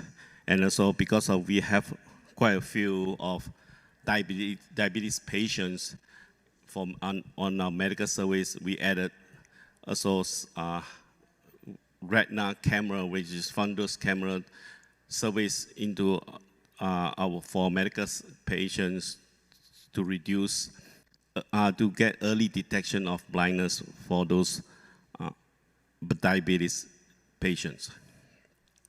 This team always find a way to improve services, programs for the patient, because our medical service is always patient-centered, so they always find a way to do a better service for the patient. So these are the equipments we bought for the use for the diabetes patients. And also for the senior can come to the office to do eye check without going to the mobile. So those are retina images can be produced for the doctor to diagnose. So this team, over 20 years, produced $22 million of value in market value and volunteer value to the community of Fresno County. And they have done 1,100 events. So they put a lot of effort in this team, and that's why they can achieve 22 million with that. And this even, we did not slow down during COVID time, still doing event with a smaller scale, that's all. Those are events look like in Healthy Fresno. We're doing a big event in big gymnasium. Those are waiting area that we have for those big events that in Fresno. Always look neat and clean in all our events. Presentable is very important to create image and create confidence for volunteer and provider to join us. Also for patient to trust us that we really take care of them. And those are the also picture of dental area, waiting areas. Those are dental service we have, and those are equipments all purchased through our grant. Tzu Chi, Fresno got 1 year have a $80,000 grant. Then they bought a bunch of dental units with that. So triage area. In a smaller scale event, it still must be presentable and neat and clean. See? So a lot of places ask.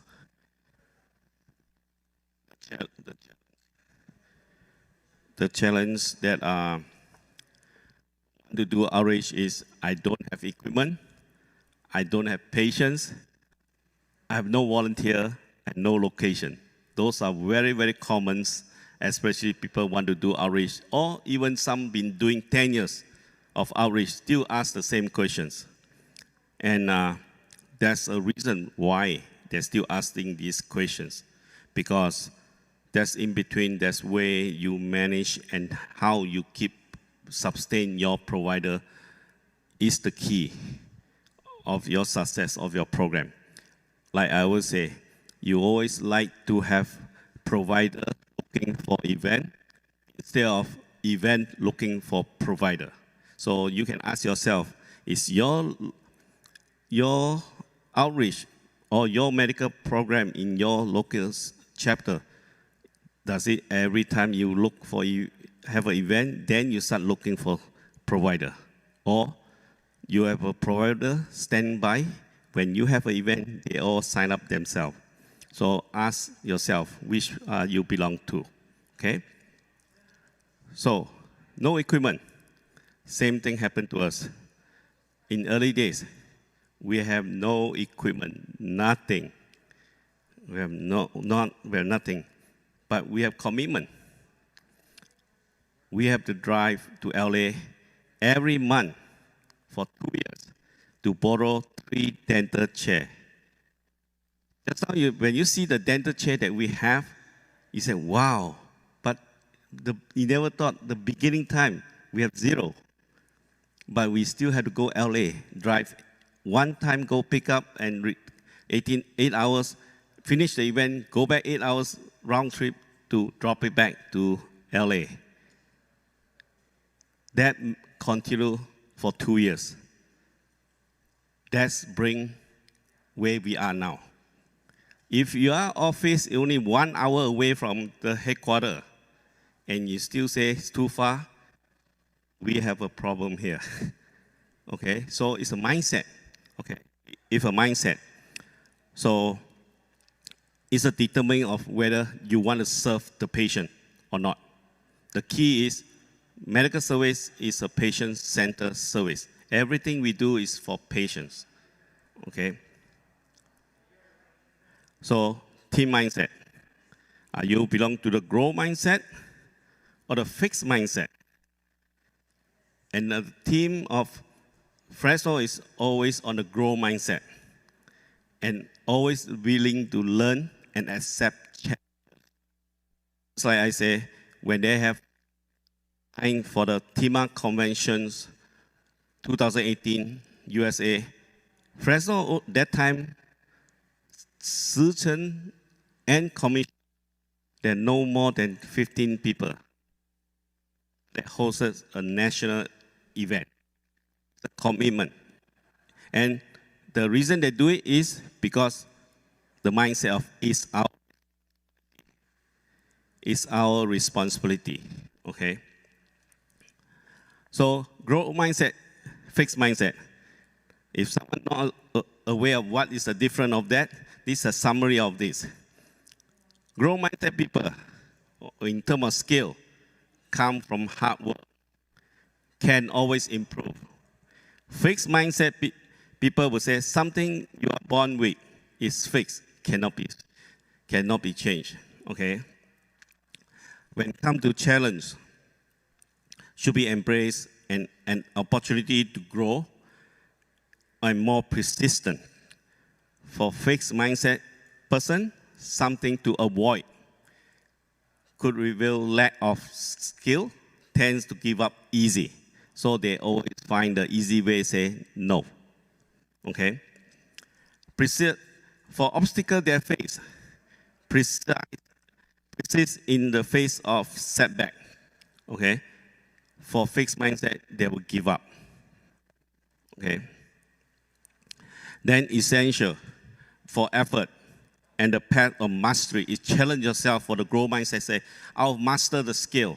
If I'm not sure, I go train myself and know how to do it. For fixed mindset people, is unnecessary. You see the effort as a fruitless and worthless. So everything is so negative on themselves. And something you do when you are not good enough. Those are fixed mindset people. So I hope while I'm going through this, start thinking of your team member. Which one, who belong to which group, okay? So criticize, when criticism come, the growth mindset people always learn from the error and people criticize, okay? Fixed mindset people will ignore useful negative feedback. Whenever they think of negative is so bad. When growth mindset thinks negative is to help them to grow, to improve their method of doing things. And feedback, useful, something to learn, identify area to improve. Those are growth mindset people. Fixed mindset people get defensive and take it personally. So when a team have this, can tell which team have growth mindset, which team have negative fixed mindset. This determine whether your outreach is successful or not. Setback is used as a wake-up call to work harder next time. For fixed mindset, people will blame others and keep on set discouragement. Those are very, very true, and especially when sometimes medical foundation, for example, when roll out a policy, there was side way you can see which team are growth mindset, which team are fixed mindset. That will identify, you see. And the success of other. Fixed growth mindset people find a lesson and inspire themselves to be successful. Fixed mindset people feel threatened by other people's success. Okay, so hope these two things will guide you to give you more stable team, your core team, and have same mission, same thinking to move forward in your outreach. A strong team is not based on the number of people. Small team can do big thing. Team makes dream come true. And a strong team never have an ego or individual goal. They only have team goal. Okay? Then they all have a simple mindset. They just come here to do Tzu Chi mission, not individual mission. And they have a get it done attitude. And it's our responsibility attitude. And they're always in and out as a team. No hidden agenda. And the most important is very mindfulness. Okay? Then also, a strong team always respect their own program and own team. They're very tight on these two things. They very believe in their program and they very believe in their team. Fresno team is these two things. Just do it and do it mindfully. That's what they do. They have so many events, they have no time to do other things except keep on after one event, next event, they think of what's the next day. They don't think of other things. They're just moving forward. Okay? Do it mindset is mean define the problem, open your mind and explore the solutions, identify the best solutions, and transform it. The transform it is where you put in action and do it. You don't do all the first three, then never transform it, never do in action. Then your mind, what you want to do is only do halfway and never complete. So must bear in mind, do it means define the problem, open up your minds, explore solutions, identify the best solutions, and transform into actions. Okay? How to build your team? Your team must have these two components. The team member must believe in the mission that what we want to serve. Then must believe within ourselves. Among your team member, all have to be. That gives the commitment and the mindfulness of this team. This included the provider, not only non-professional, okay? Included provider in the team. So they all speak the same language. During COVID time, we accept the challenge, and health department approach and give us, help us to do all the rural area. So right away, we commit to do the whole year. And so all our doctors just fill up the spot, all the nurses. Every event, we always have at least one MD come along with all the nurses. And we go out throughout the county to do it. And we do it for almost every week, 3 times a week for almost a year. So we went to the farm worker area. Those are guest workers from Mexico just arrived, and we go do those vaccination for them. And we do vaccination. We provide 3 vaccines, Pfizer, Johnson & Johnson, and Moderna. And at the end, we also added the flu shot. So some event, we have a walk-in and a drive-through at the same time. And we use a lot of volunteer. When you don't have a team, you will not able to do this kind of productivity because you don't know when is your next volunteer come from. Fresno have a team of volunteers that always stand by to fill all the events that proposed for the upcoming months or year. So those are the small towns that we go to. Same thing. Even sometimes we want to make sure fully utilize the vaccine. We even work until late night to make sure everyone get vaccinated. So we go to the school, at the fairground, all those things, school playground to do all the vaccination. And during summer, it's 100-something degree. And we take all the standard procedure to make sure our vaccine are in temperature control.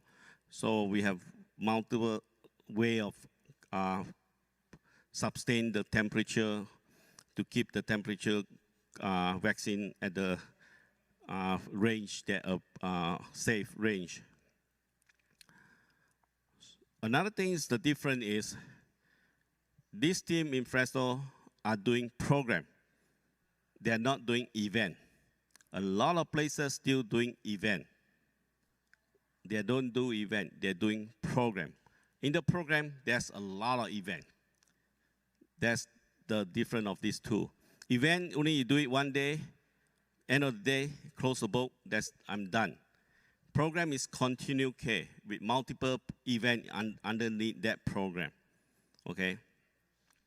The reason we use program is because we give opportunity for partners and community volunteer, community organization be part of Tzu Chi program. Instead of event is Tzu Chi event, and nobody can come in. And program is everyone sit down and manage the program together. So 2015, Fresno start breaking a module of called Care for Healthy Fresno. And we have 4 modules in the platform, which is mobile, have outreach, health education, and community volunteerism. Must overcome the fear of recruiting non-Chinese provider. Our platform is to give a non-Chinese provider to join easily to our medical outreach.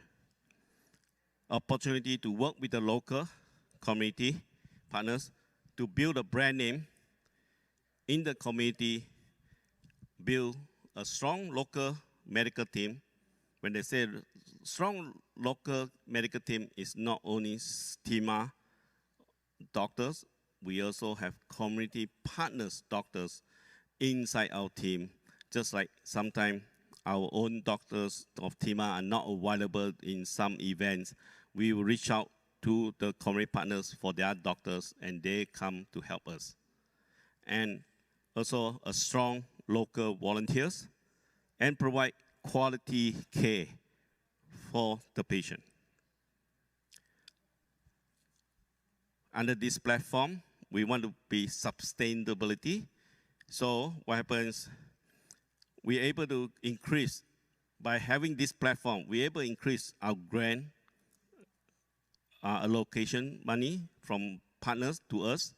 Also, concept give the local community to join either support in grant, sponsorship, or in-kind support in volunteerism or some material.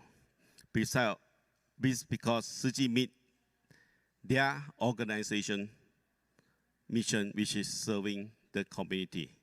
So the key is when we set up this platform, we are serving the local community, and this organization also like to serve the local community. So instead of they create a new way of doing it, they just join Tzu Chi and let Tzu Chi take the lead on this. Also, we are very clear and specified about who we serve, and what we provide, and how we deliver the service, and also how we run the program. From this platform, public and community partners can help other platforms by helping Tzu Chi continue to serve the community by donating the monetary grants and sponsorship. Okay. Then only strong foundation and clear missions statement that other people will come and join you. If you don't have clear objective in your program, the community partner will not offer to join you. Good program that reflect local community needs will attract more grant and sponsorship.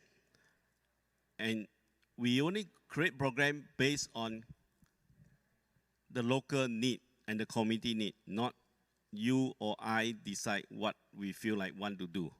We always feel which program needed for this community, we create a program for them. Also, local volunteer who willing to come to be volunteer at the event that benefit the community benefit needs. So over the years, this is the program they create under this platform. They have Healthy Sister Town, which is for rural area. Healthy Fresno is the primary where they started in 2013, convert into care for Healthy Fresno. Then senior care. Senior care, we have medical, dental and vision program underneath it. C2 Success is a vision program for school with the Fresno County School District. And our migrant program is where it comes to medical, dental, and vision. Same thing as IK20 and Smile for You and Highway. K for Highway 99 is where from Fresno to Sacramento, all the highway chapter will be in this program that we facilitate them to in their medical missions. Community volunteer and partners are part of our medical mission. No longer always think that this is only Tzu Chi program. Always think of this is our program. When you say our, mean our local community, not Tzu Chi only. But at the same time, your community volunteer will always promote Tzu Chi for you. You don't have to promote yourself. When this community volunteer buy in to be your team, they will speak more better about Tzu Chi to their community than you and I can do. Help to deliver service by volunteering in kind and financial support. I say, believe in the Tzu Chi mission and reach out to help the needy using Tzu Chi platform. How to reach out to volunteer?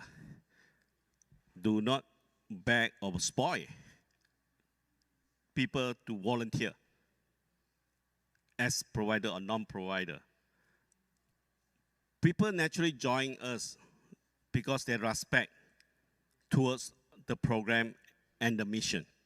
It's not because you say, I'll give you a parking space near the door, so please come. Or those will not work. People come because they believe our mission. They believe what we really do. So those are things that we concentrate on, okay? So instead, inspire them with mission, provide a professional and friendly environment, and experience the joy of giving. If each provider enjoy the experience coming to outreach with how happy, all well organized, and the feeling of their time is worth to spend the Sunday with us. Those are the inspire them to continue come. You see, free parking space do not bring them come back. Okay, respect to the missions and program will gain. Okay, always you must have a pool of volunteer.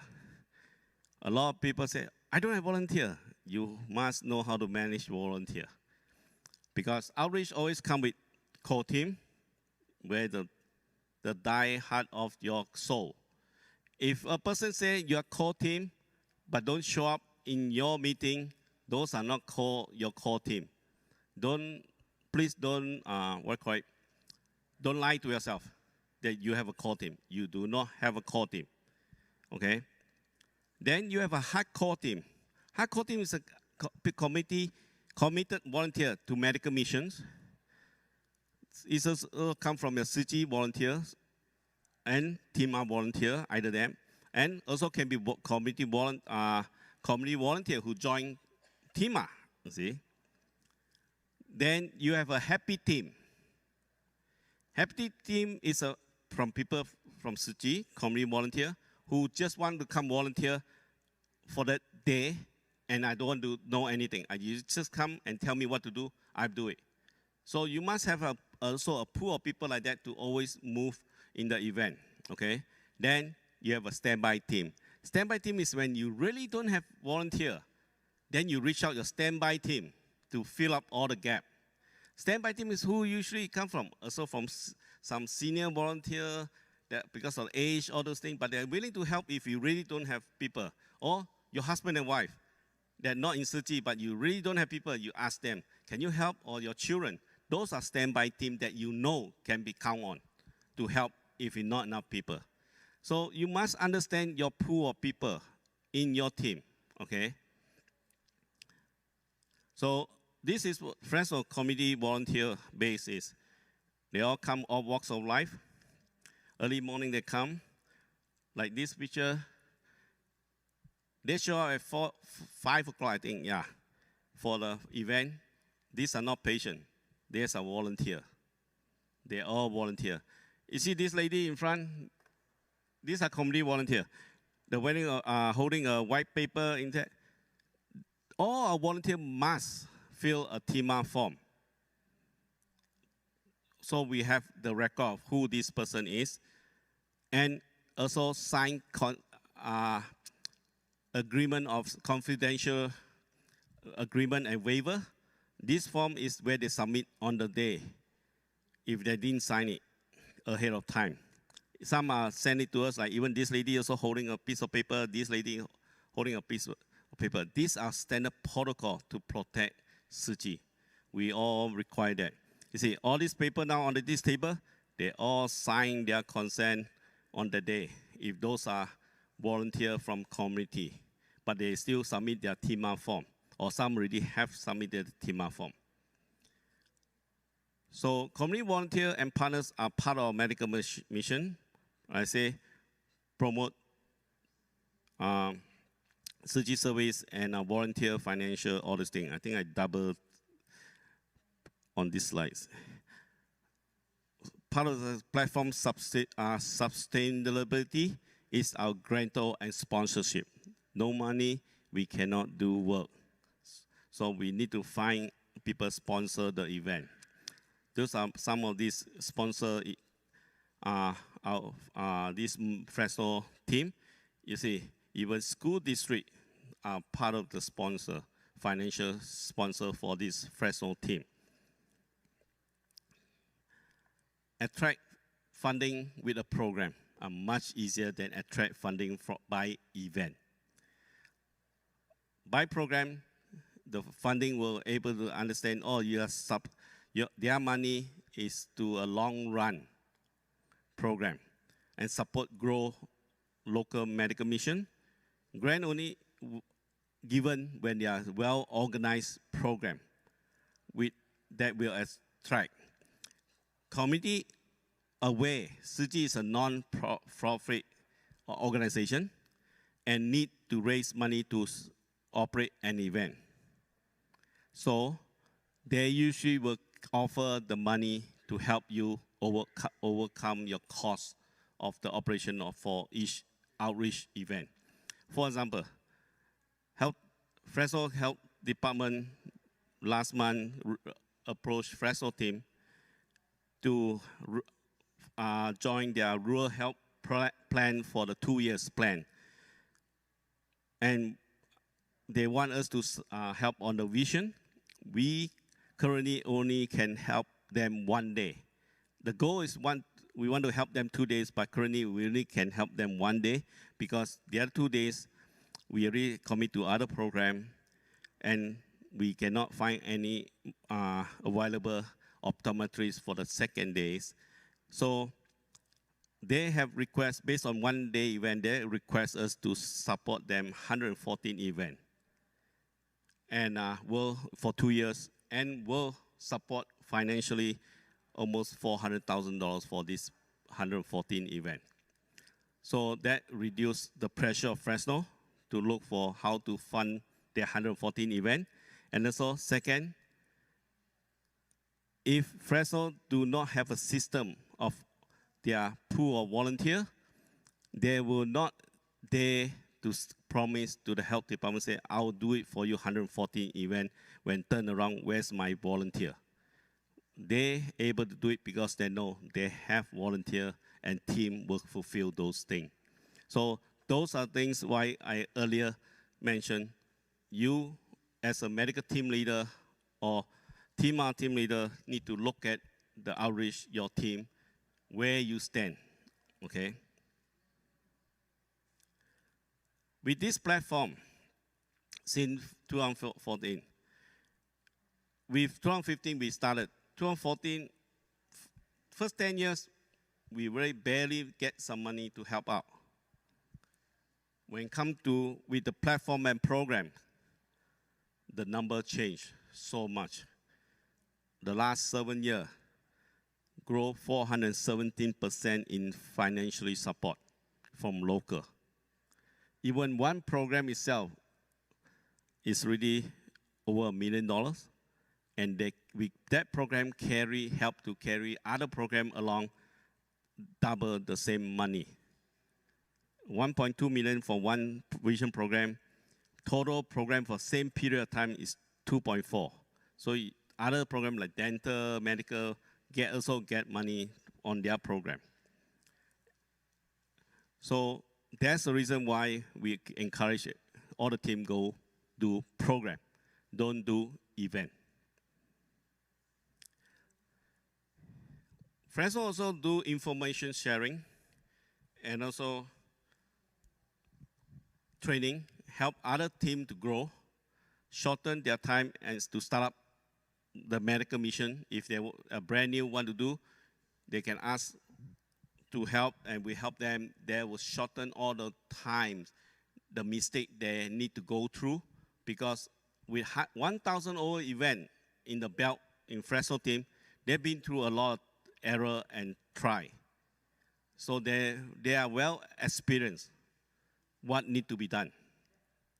Okay, a lot of people say, oh, I don't need to learn from you guys. We don't ask Fresno to force people to learn, but that's the difference at the end.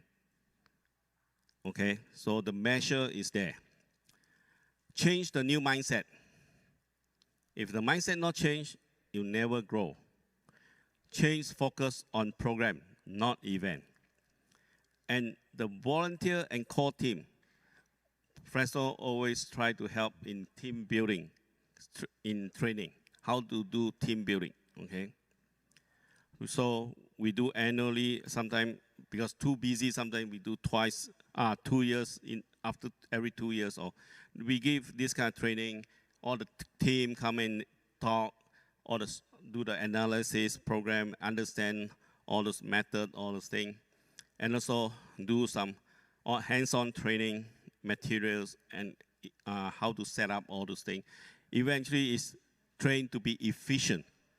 The team has to be efficient. You don't have to be going to one event suppose we can be done by 7 people, you end up with 25 people there. We don't need that. If you have 25 people, we split to 3 events instead of all come to 1 event. So hands-on trainings, all the vision for all the volunteers. And the color coding, we always make sure we color coding all the system so that it's easy for the volunteer to learn the tools and identify the names of especially dental tools.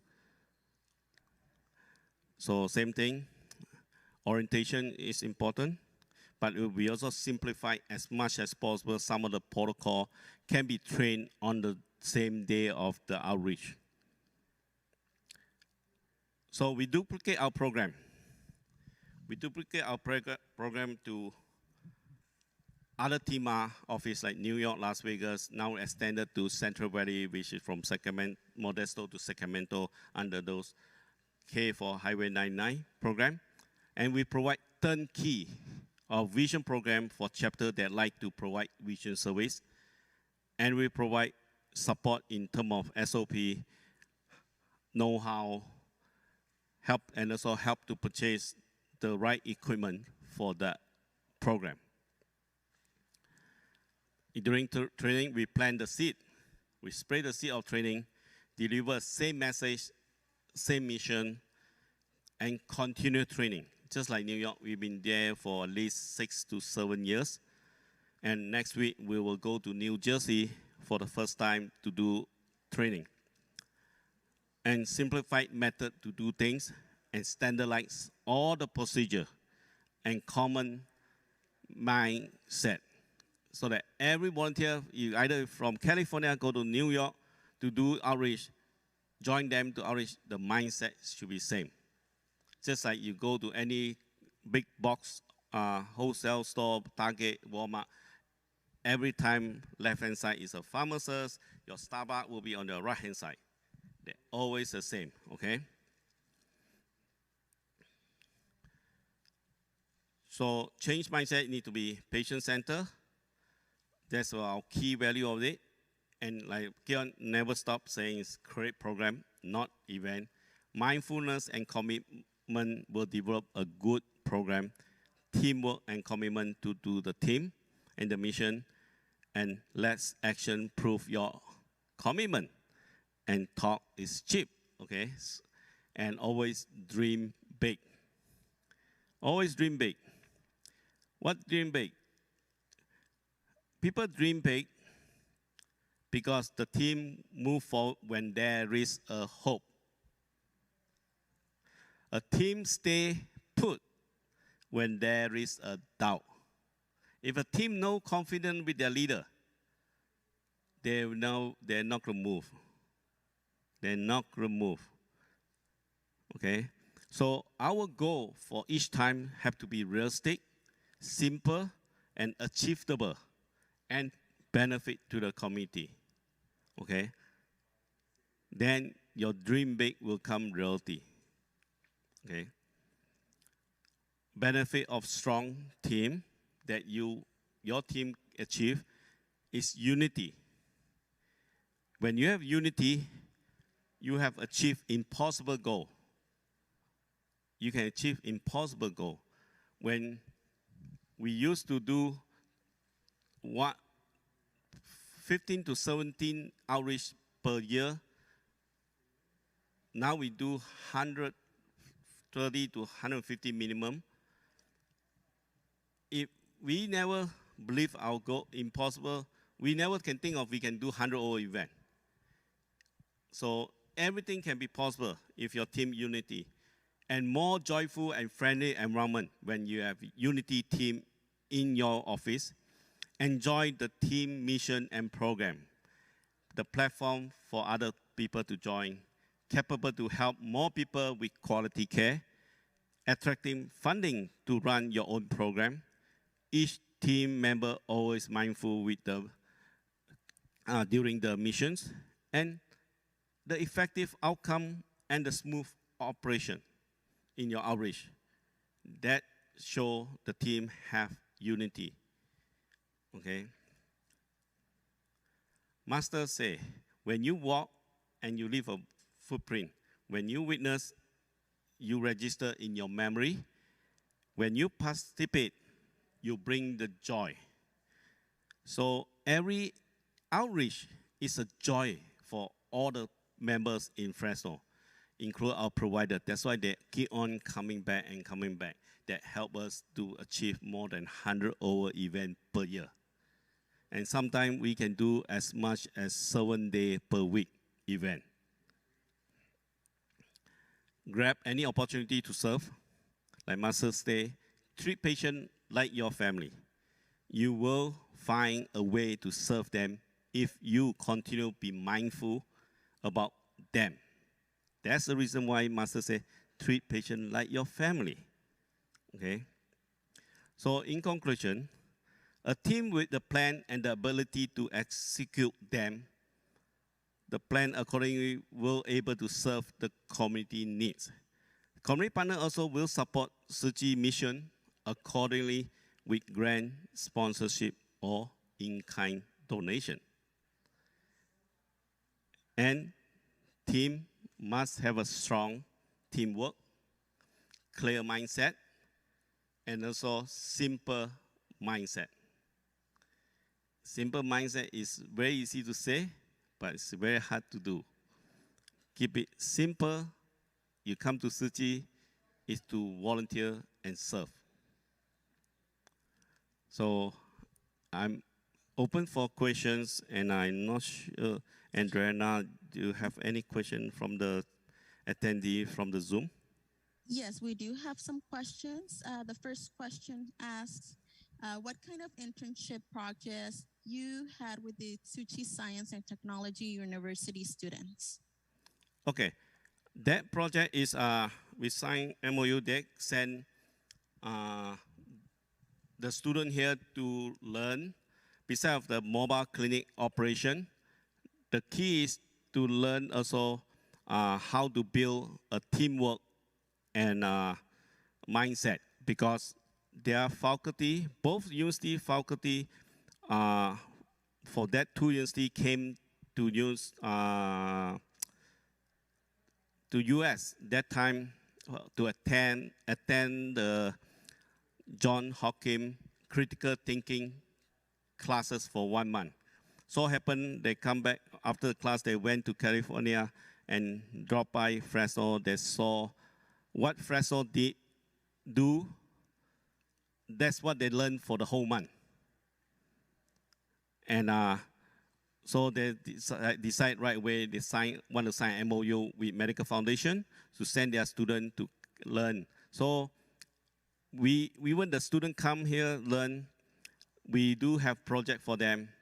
And also they have to do homework presentation, and also corresponding with the faculty in the university. We still talk to their teacher, their professor about each student every week, and also keep the status on them. Then the students also keep the status with their school. So we all have all this communication to make sure the student come here the school want them what to learn, all those things. So that's what we do with this school program. But down the road, we hope is slowly we'll get into like the school university in Fresno can create another program with the Tzu Chi University, have a whole semester come to Fresno for that. So we're working on that part too. So that's hope that will answer the questions. We have another questions. Are you also putting efforts into partnership recruiting USA healthcare students, similar to what Sister Hugh Chang from Chicago shared? If so, would you please share opportunities offered to them? Yes, we have a lot of, for Fresno, we have Fresno Pacific University, and they have an MP program. They have an MOU with our mobile clinic to send their nurse practitioners student and to shadow with our doctors. So we have to go through all this resume of our volunteer doctors with the school, then everything okay already, then they send the student come to our clinic. And same thing at Fresno State. Fresno State, we have a master MOU, which is mean that all major school in Fresno University can come and volunteer with us, our mobile clinic, as part of the platinum organization under the category, so that we have a lot of pre-med students come and volunteer, and those pre-med students usually go every year. We have quite a few pre-med students go to medical school every year. Medical school, dental school, all those things. So, but all this MOU must be signed, like any related to medical aspect, have to be signed by medical foundation. So make sure everyone aware, all your outreach in our whole country, if you have any MOU with somebody, organization related to outreach partnership, have to be send the MOU or ask medical foundation assistant to create a MOU to be signed by medical foundation, because the medical malpractice insurance is under medical foundations. So I hope that will answer the questions. We have a third question. Each year, how often is there training programs for us to learn to use medical instruments, tools, and kits? The idea is this, for other locations should be annually at least. Because of the team in Fresno, we don't do that much anymore because of we've been doing this so many events they learn on the spot. For other places, they usually recommend every year annually, just like we did to New York. Every year summer we have an annual retreat in 2 days medical retreat in New York and Long Island, so that we go through all this standard procedure, mindset training, and instrument training, all those things. So if any places that need help, please approach Medical Foundation if we can help. But most of the time, your regional chapter also can help. If they all have a team that able to train, there'll be you can reach out your regional first. If your regional unable to do it, then reach out to Medical Foundation. Okay, no more questions have been asked. Okay, so we have one question in here. Can you hear me? Yes.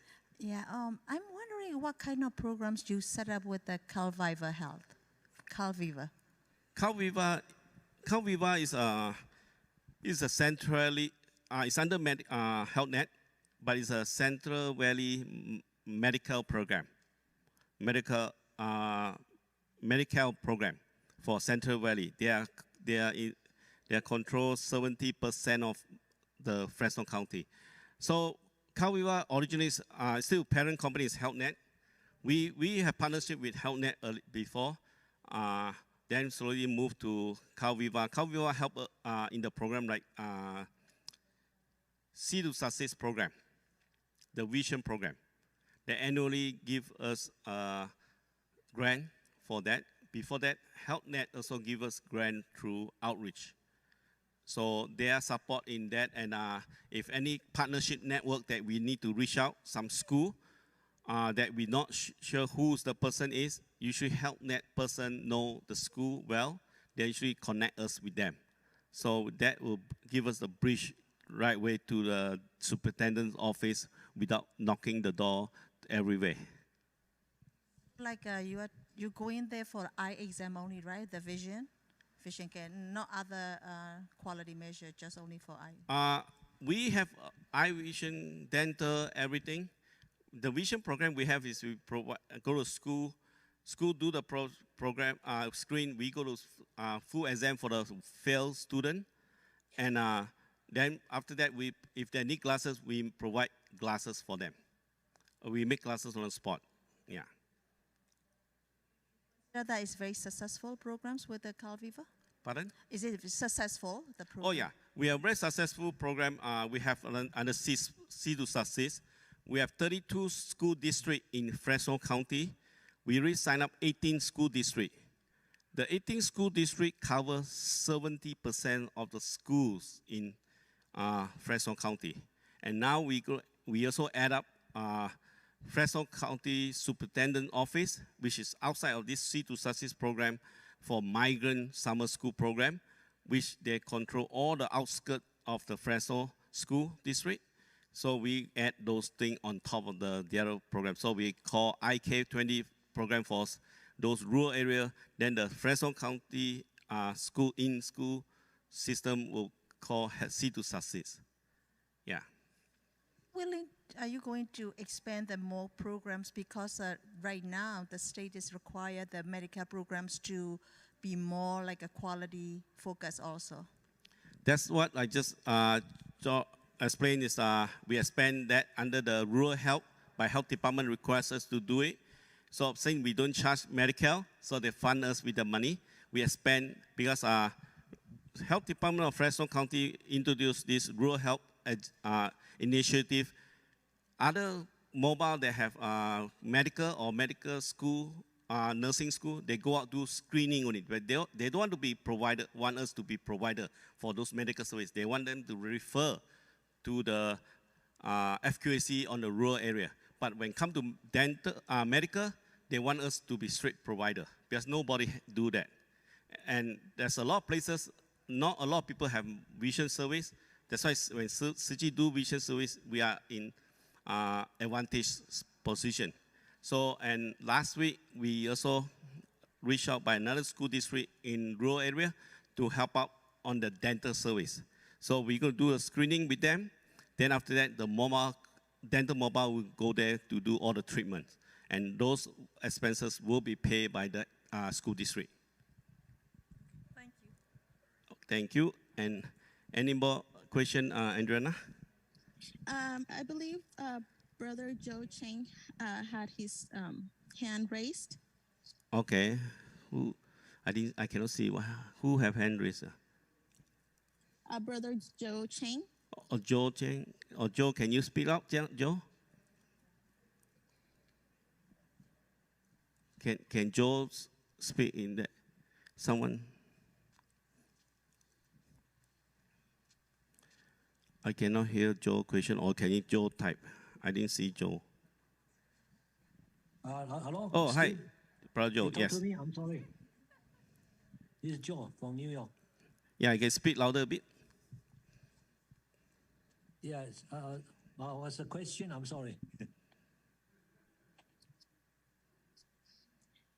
Brother Joe Cheng, you had a question. You had your hand raised.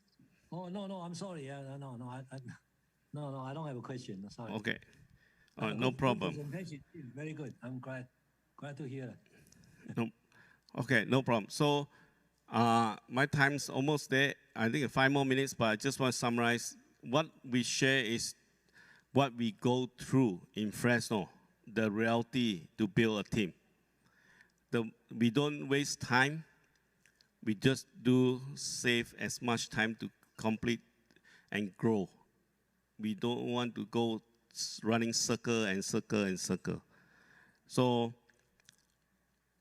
we're willing to help share our experience, and the team share experience with anybody that need to help. Like Keon say, as long all mindset change. If not, we all going round and round and round. And also, all the outreach forms are standardized. And later in the second section, when I talk about TIMA, I will show who to contact, who's the control. We have only one window to get all the medical form to release because we want to standardize the whole country using the same form, and also to limit the liability that exposure for medical foundation. So if anybody need do outreach and don't have the form, your regional chapter should contact Medical Foundation to do that, or ask permission for your regional to reach out to Medical Foundation for all those standardized form, okay? So then, if not, I will conclude my sharing today. Brother Yeah. Stephen, Oh, yes. we have one more question. Okay. How to connect a low-income needy elementary school to our Vision Mobile Outreach Service? Can you repeat that one? Yes, how to connect a low-income needy elementary school to our Vision Mobile Outreach Service? To reach out the school, that's for vision service. First, your team must have a vision capability to do vision service. Then once you have that, then you reach the school. Usually the school need reach out the superintendent district to work out on the MOU. From there, after the school superintendents buy in this program, then we can go into the school based on the superintendent office recommendation which school they want us to go. Instead of going to a local school, each school, we have to sign every school with the MOU. And most of the schools do not have authorized to sign the MOU. You see? So like New York, we reach out to the Department of Health for New York City school. So even some district willing to sign the MOU, like us to go, but they cannot sign the MOU until the Department of Health sign the MOU first. Then they can approach us with a date they want to go. So first, any team that want to do vision to the school, start thinking of create a program, vision program in your area, and we will help you to do that.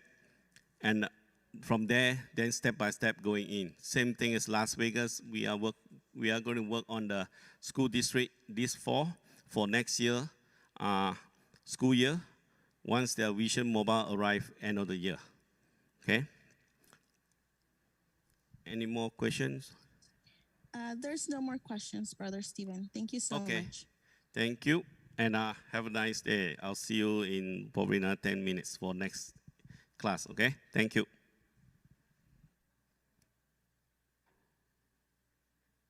Thank you, brother. Good job. Thank you, brothers and sisters, for joining our mobile and outreach session. Have a great day.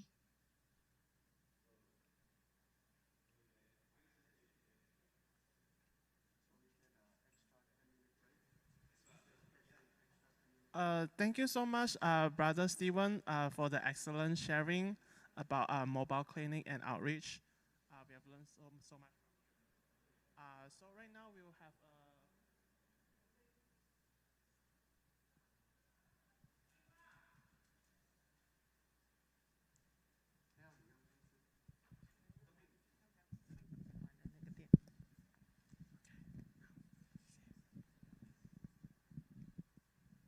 hello. Thank you. Huh? 什么？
Anybody there? Why is it so quiet? We are here. Okay. Our host is not here, huh?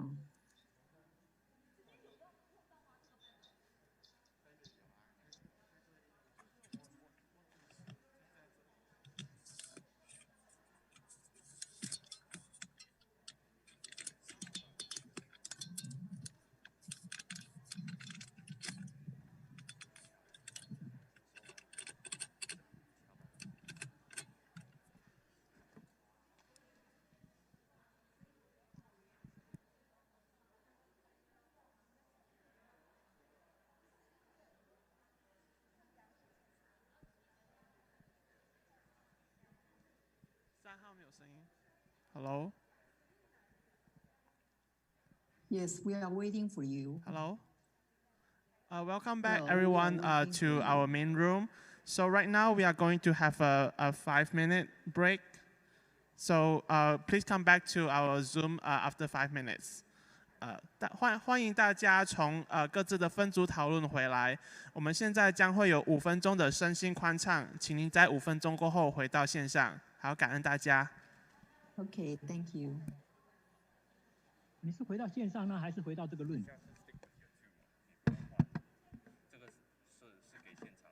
这就是线上，这个 room 就是线上。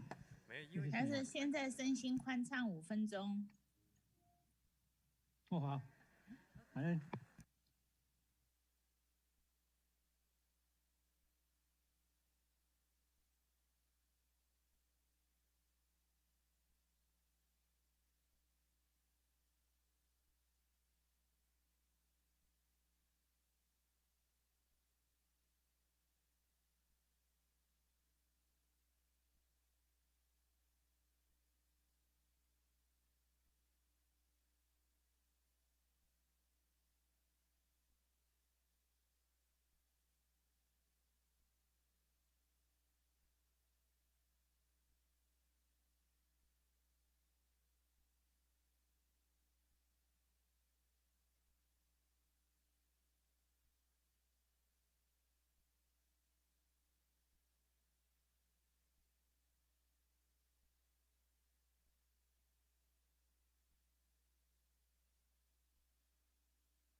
tea break. I hope you had a great tea break session.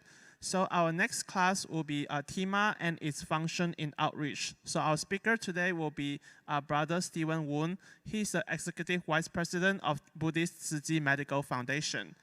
那相信大家都度过了愉快的身心欢畅。那我们下一堂课呢是仁医会的与社区的连结。今天的讲师是温俊强师兄，他是慈济医疗基金会的副执行长。好，我们有请温俊强师兄。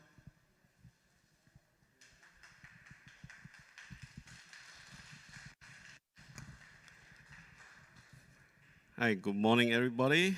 Let me share my screen first.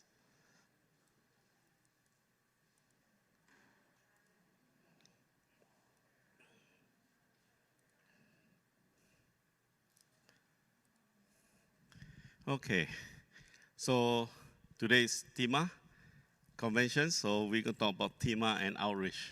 Okay, so as you know, all of us are TIMA members. And TIMA Medical, actually, Tzu Chi Medical Association was established in Taiwan in October 1996.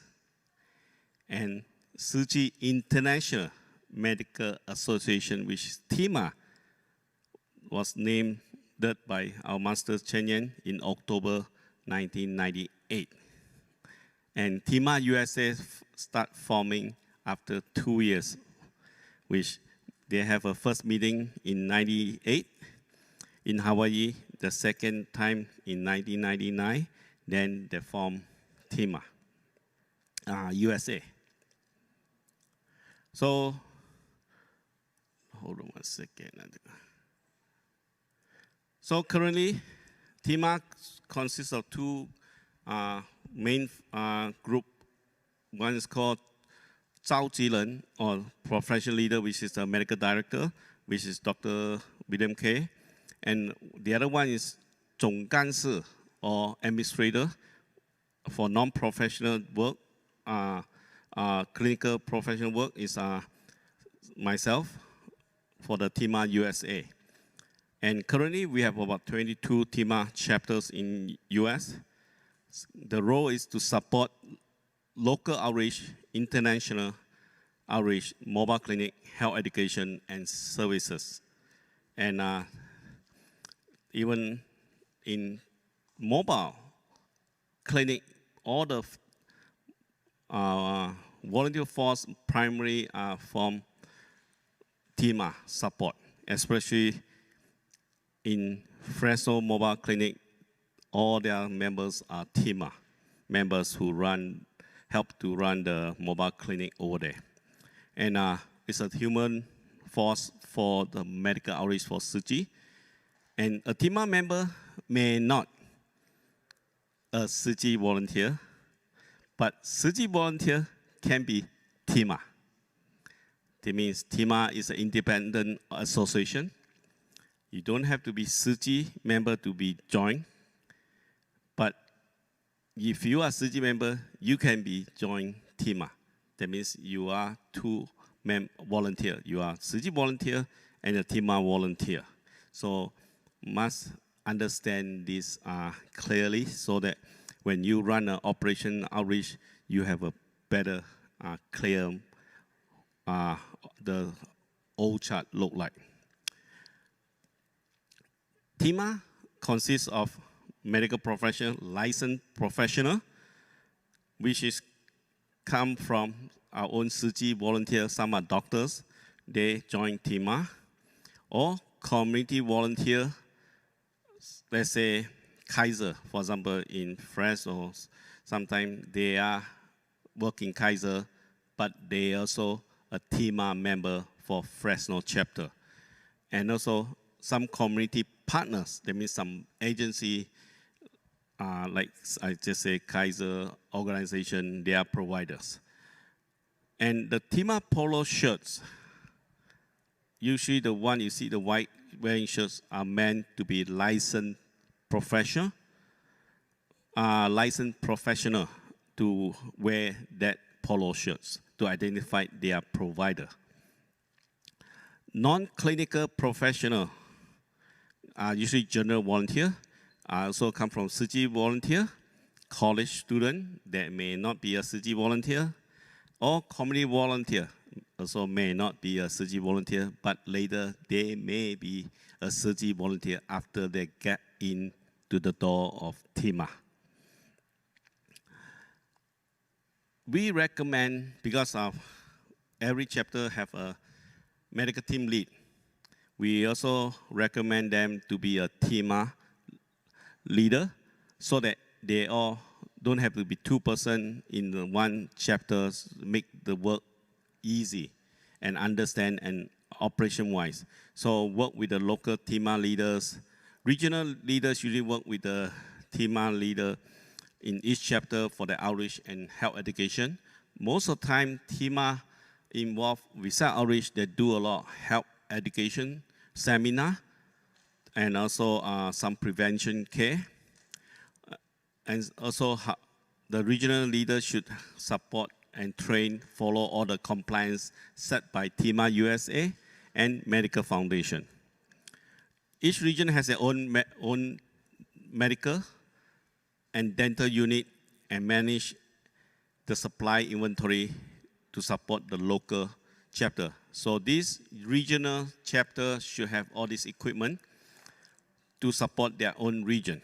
Unless the chapter have a big team of TIMA that think that they capable to maintain their own equipment, or geographically they are far away from your regional, they may want to buy their own equipment and maintain within their system. All medical, dental, vision equipment must purchase through the help of Medical Foundation so that we can have a standardized equipment throughout the US. For one, maintenance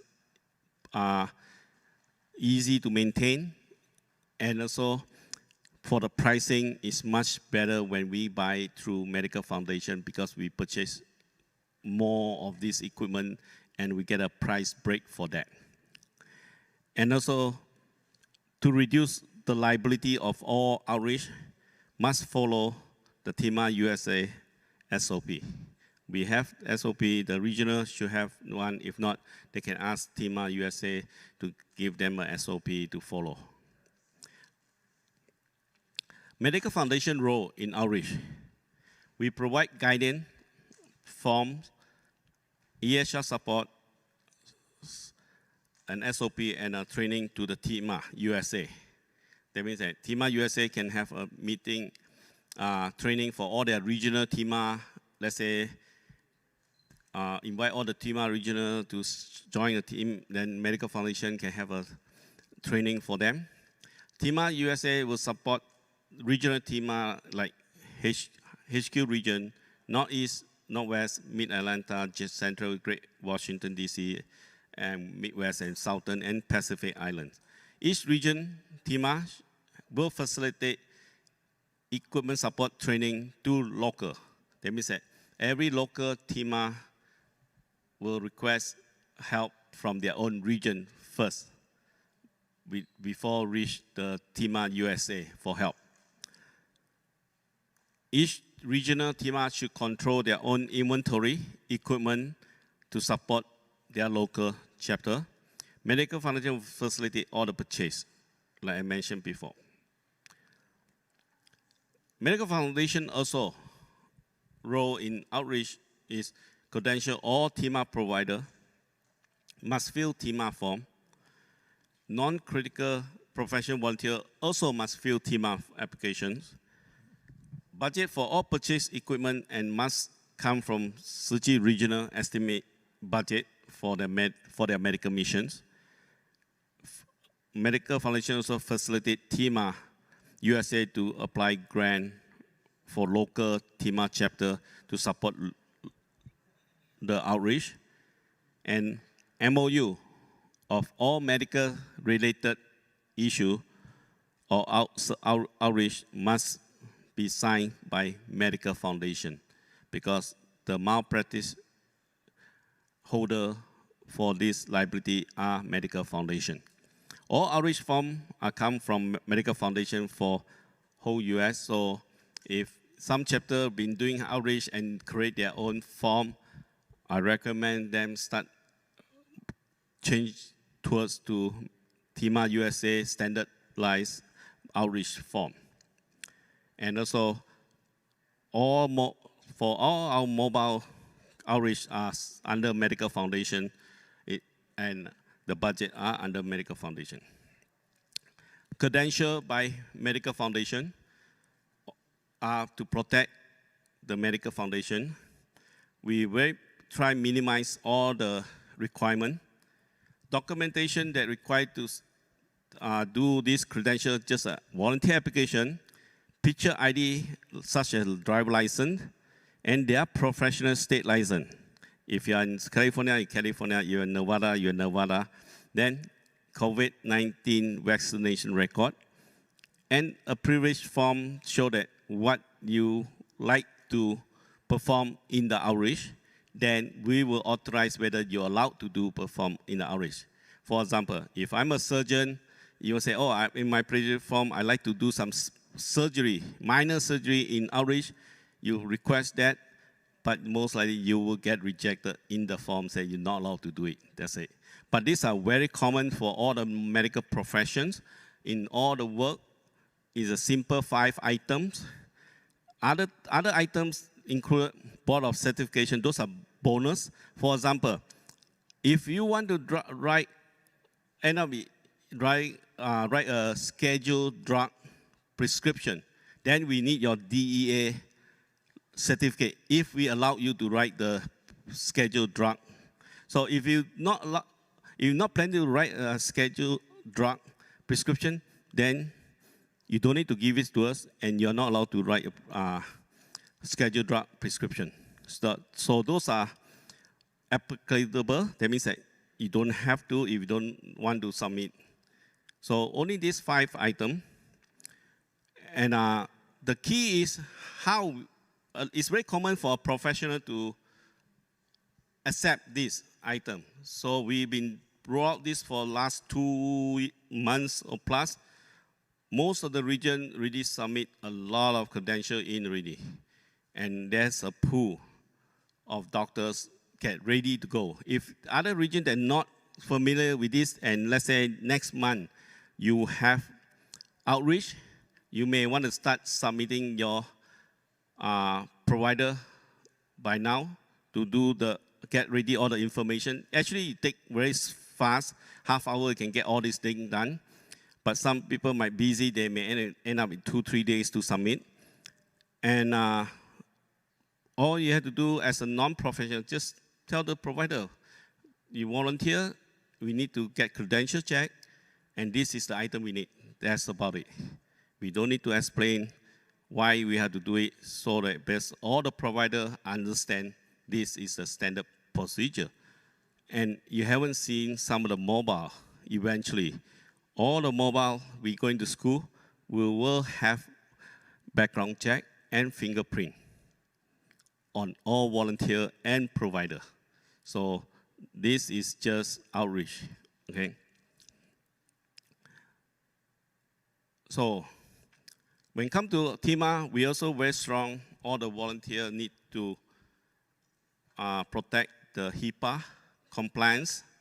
So all the application received, you should either go through your regional office, have a hold of it before you forward the credential part to Medical Foundation for credential, or basically one in your local must have a copy of your application, all those things, personal informations. But those information will not pass it to the coordinator. Your coordinator should not have that provider application. You only, basically, the administrator will have this paperwork in their hand, okay, or their admin. So all the departments should just get, oh, you have one doctor so-and-so from a dentist want to join, and you tell them the department head, oh, there's a list, one list, add into your pool, that's it. You don't share other information. And I would recommend the admin are the one who reach out all their doctors through email or anything. It should not pass all the phone number, email to your coordinator. Okay, too many people ask same person, end up with 2-3 people contact the provider. You create the frustration for the provider. Just use one standard way of doing things. Even after every 2 years change leadership, all the information still sustained in that email. So we'll be using that. Just for example, Fresno always create an email to one email account that always correspond with the provider. We don't use personal provider email to talk to the provider. So always, like I said, central command, email for admin, also a bridge the TIMA core team and TIMA member.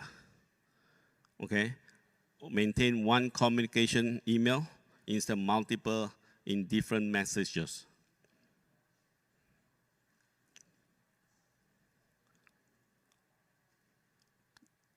And the reason I say that one email communication is because if you dealing it once every 3 months, you won't feel the difference. Oh, I want to do one email, I can be, so many people can try to reach this provider.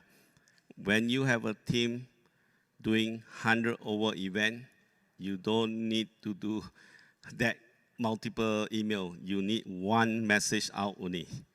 If not, the provider will go crazy, okay? Consolidate all the related information to one place. Save it in one place so that we can pass it on to your next person, not leave with the same time after 2 years term, that information is disappear and the next leader have to restart over again, okay? Usually, TIMA from arrive office usually have a log cabinet with TIMA application, and another folder is their license and the personal history of their medical history, or in different folder locked in the office. And no one usually have the key except 1 or 2% trusted with that access. So TIMA application will not forward to anybody, just name, phone number to the leader if they want to keep in touch or need to ask a question down the line when they're after the event, okay? But not to say, oh, happy birthday, Dr. So and so. It should not be like that, because birthday is confidential. You should not treat it as good gestures to say, oh, I'm very mindful of this doctor. But end of it, you're violating the HIPAA compliance, okay? Department coordinator is to build a relationship with the TIMA member, either professional and non-professional clinical professional within the own department. So interact with them, facilitate and support the need of the TIMA member, ensure effectiveness and efficiency of the operation during the event, relay any concern, suggestion, and feedback from the TIMA member to the admin core team. Okay. These are the people that if you need to contact from the USA side, TIMA USA. Training, you can approach to arrange with me. In EHR training and database and software, you can reach Olivia, because currently all the EHR software are blueprint from Fresno, started with, and is helped by Ron, and Olivia wrote the program. So Olivia know all the back-end program of this EHR, and she maintained all the EHR and back-end and front end for all the chapter that use like Chicago, not Chicago, I'm sorry, Boston, New York, and Northern California, and Fresno.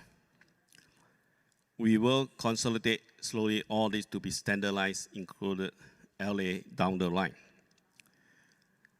Insurance coverage, malpractice will be clearance, the one to make sure all your events malpractice purchase and register for the event. And all the outreach form, you can reach out Olivia. If other state, if need to be alter to custom made for that state, she will be custom made for that state, especially like some of those addresses and those survey form, usually we are custom made for each location. Any purchases equipment will be myself. And every after event, you submit your outreach, sales state report to currents too, so that we can properly report it back to Taiwan and also report to the insurance end of the year. So make sure when your sales state, you must include all the numbers that you need to report, and also how many doctors that actually come to the event. Make sure you have sign up paper on the each event and save in your office, because we don't want we want to cross check whether this doctor present on that day. We need to prove that this doctor do present on that day. TIMA platform provide people who like to help a medical mission and enjoy in medical field. Also opportunity for people to know Tzu Chi, medical, and later have an opportunity to try charity mission by participating in home visit for our financial aid recipients of food distributions and sign language. So it's an entry door for a lot of providers come in, and now it's a Tzu Chi commissioner and Tzu Chen. Why we do medical mission? To serve underserved and income disadvantaged, provide health, quality health care. The opportunity for everyone to know Tzu Chi Bodhisattva path through medical mission, like I mentioned, and plant a seed in the community. They may not join Tzu Chi commissioner, but they have the minds of serving the community with compassion. Our mission in medical outreach is patient center, platform to learn and better ourselves. I always say that any volunteer go do outreach, you learn something new, and you will be appreciate more what you have when you are seeing other patients that don't have. Okay, introduce Tzu Chi to the mainstream and with the community partners and patient. Teamwork. Learn to be a team player and act as one team. Okay, not multiple team. It's one team. And invite Bodhisattva. Planning and outreach. Must build a strong team. Like breakout session, I mentioned how to build a strong team. A team need to be strong to carry out the medical mission. Okay. You cannot depend on other region office support. You cannot say, I want to do outreach, but you must bring your help to me. That's not your outreach then. It's a regional outreach event. Depends on other team in the long run will not success. This is a statement. If you continue have an outreach and 51% of your people are come from outside of your local chapter, you will not sustain. Okay? Assess local capacity on carrying out the Tzu Chi 4 mission, meaning if your chapter is small, then you have to figure out, do I have to give up which mission first? You don't have to do 4 missions at the same time. Just like Fresno, when we are starting small, we choose medical as our main mission. So we do medical mission 100%. Until later we build the charity missions, and that's 2 missions that Fresno do. We don't do education because we don't have enough manpower for that. Identify in the outreach. You must identify your team leader, your medical director. If during operation, any question, that team leader should be calling the shot that medical doctor should call the shot, okay? And identify your team administrator or your medical team leader and appoint committed department coordinators, okay? Request support region from medical team and get the train from them. Your regional should support you. Develop a long-term goal, not a short-term goal, okay? And organized outreach is a continued care mindset. At least do it for 4 times a year instead of doing 1 time a year. 1 time a year, I always call it a marketing event. It means nothing to the patient. Because you see them, the most you can get is give 3 months medication for them. The patient will look up, where's the other 9 months of medication? They don't know where to go. So it's not right to do once a year outreach that will leave the patient hanging out there, okay? Must have planned budget for medical outreach every year. Follow SOP presented by Medical Foundation and willing to learn and listen. Recruit own local doctor. That's why I say build your team, build your team. You cannot say every time you find a doctor from other chapters, say, can you have your doctor come and help every time? Might as well ask the chapter, do you like to do an outreach in my area? Might as well say that. Recruit your own local provider. Do not depend on other chapter provider for long term. Having an outreach is a commitment and a commitment to serve those in need. With a commitment from the team, you will thrive to have a consistent and regular outreach. If you don't have a commitment to your team, you don't have a long-term solution for your outreach mission. Don't feel like it's a hardship, but treat it as a notable and joyful things to do. If you think it's a hardship, you will not able to do a lot of events. We are grateful that like Fresno have 100 over events. Each time all these volunteers are treated as a joyful and enjoy is the right thing to do. If you don't have a team who think that way, you can't even bypass for 2 events per year. You really have a lot of noise internally, okay? Site assessment is very important. No shortcut. Every time you have to visit your site, make sure the surrounding target and facility is meet your standard for outreach. Minimum at least 5,000 square feet room with power outlet, all those things. Find partners who will benefit patients through quality care and not to enhance their own brand name. So it's very important. Everyone want to look for Tzu Chi to partner, but end up we're helping them to build their brand name instead of building our own brand name.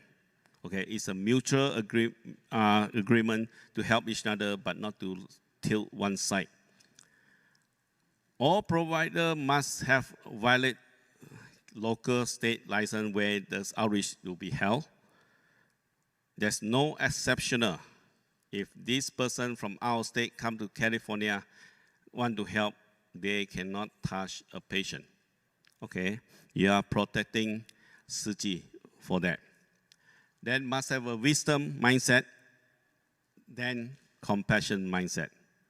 Medical is ruled by law, so you must have a wisdom mindset, everything you do, then followed by compassion in love, okay?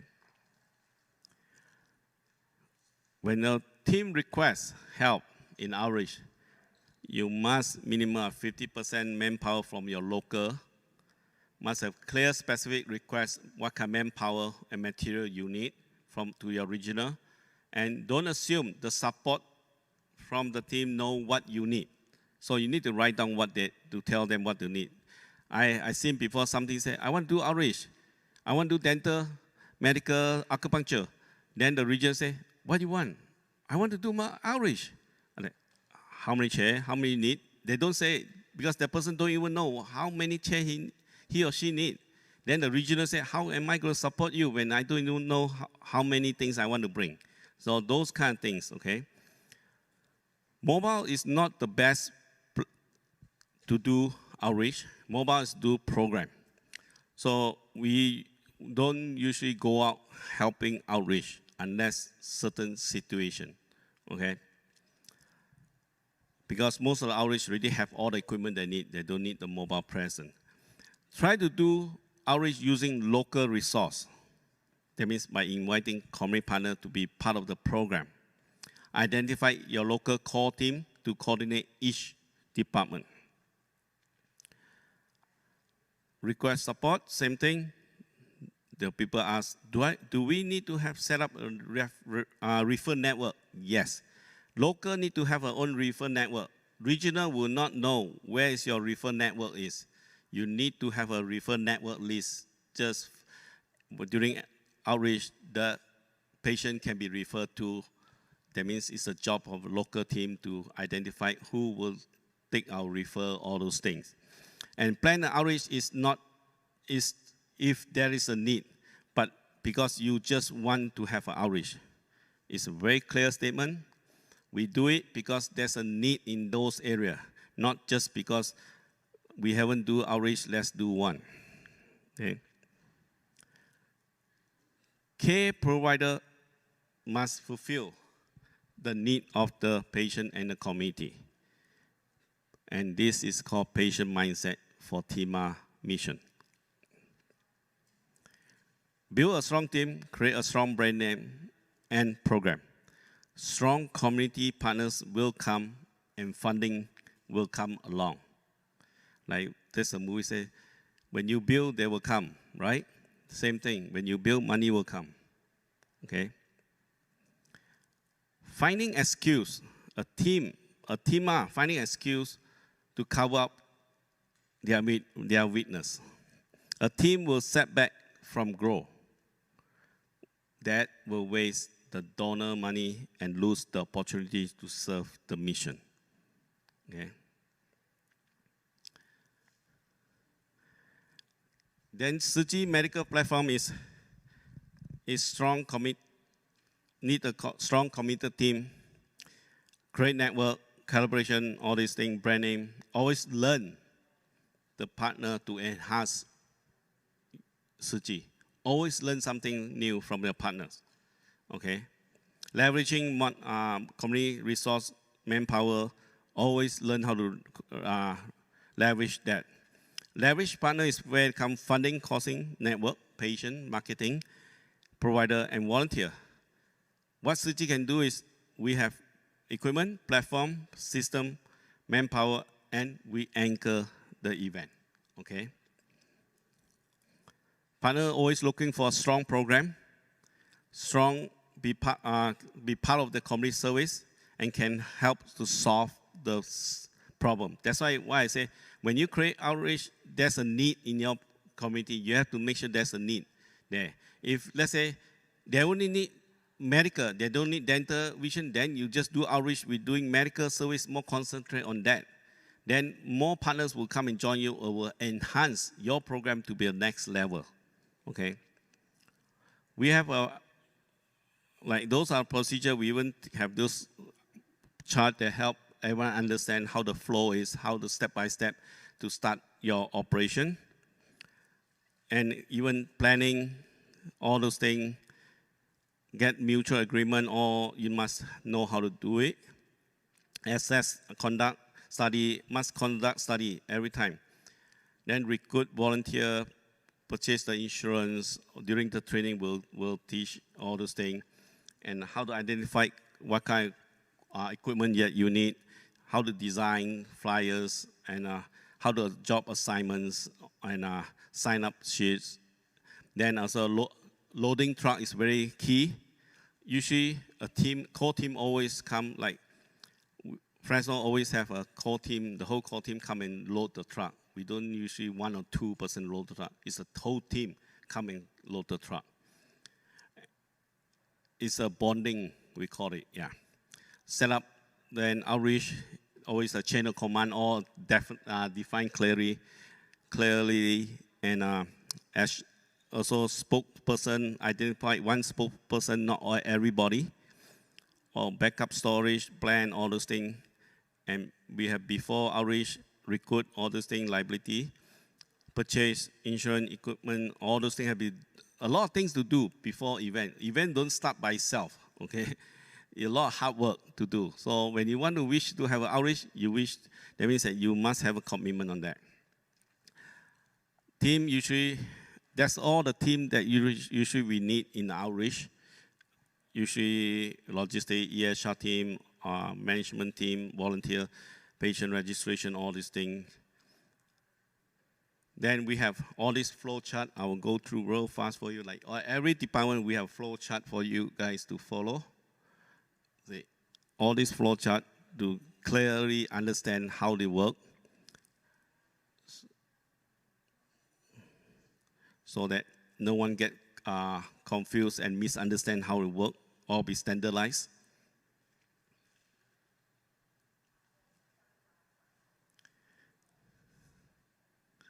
Even sometimes we have option 1, option 2 to choose to go. It depends on the setup and location. Even medication, how to refill, all these things, how to get glasses. And the form will be like that, mostly standardized form that we have, and will be requested through Medical Foundation or TIMA USA to Olivia to get those forms printed for them. Okay, that's all I have. My time is almost up. So thank you very much. Any other question? Oh.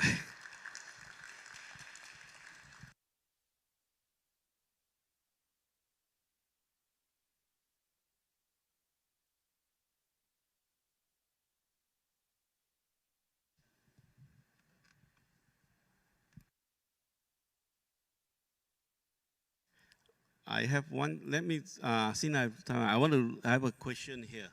People ask, set up an email, TIMA USA support, the official email account. That's the list that all the person I get in charge, they are Medical Foundation staff, because Tzu Chi Medical USA do not have budget to hire anybody. So we use Medical Foundation staff to support the TIMA USA. So those are the email, their personal email to get, to reach out for any support, okay?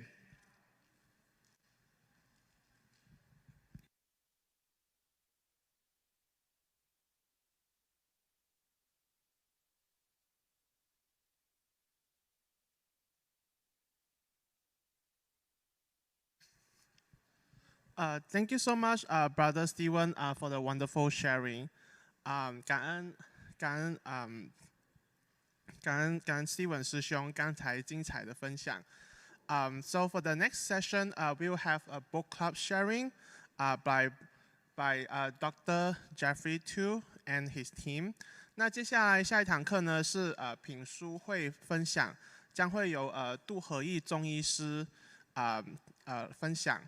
那他们将会是用中文的这一堂课。This class will be conducted in Chinese, so if you need translation, please click to English. 好，现在有请杜医师。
近这1-2年来呢，我们有一个呢医疗的读书会，大家呢都非常的用心。那我们想今天呢就把我们是如何在医疗读书会上面呢所呈现的整个过程，我们就在这边呢呈现一次，来跟大家呢做一个分享啊。那所以呢我就想说，请大家呢能够跟我们一同法喜。每一次呢我们的读书会上面呢，我们大家呢都非常非常的法喜。我希望呢也能够在今天的这一个时刻，能够把法喜呢能够带入到我们的这个仁义会来。那我们今天的串场的师兄呢是为郭胜明郭师兄，有请郭师兄，请你开始，感恩。感恩杜师兄、上人金色师父以及线上师兄师姐，大家早上、中午、晚上好哈。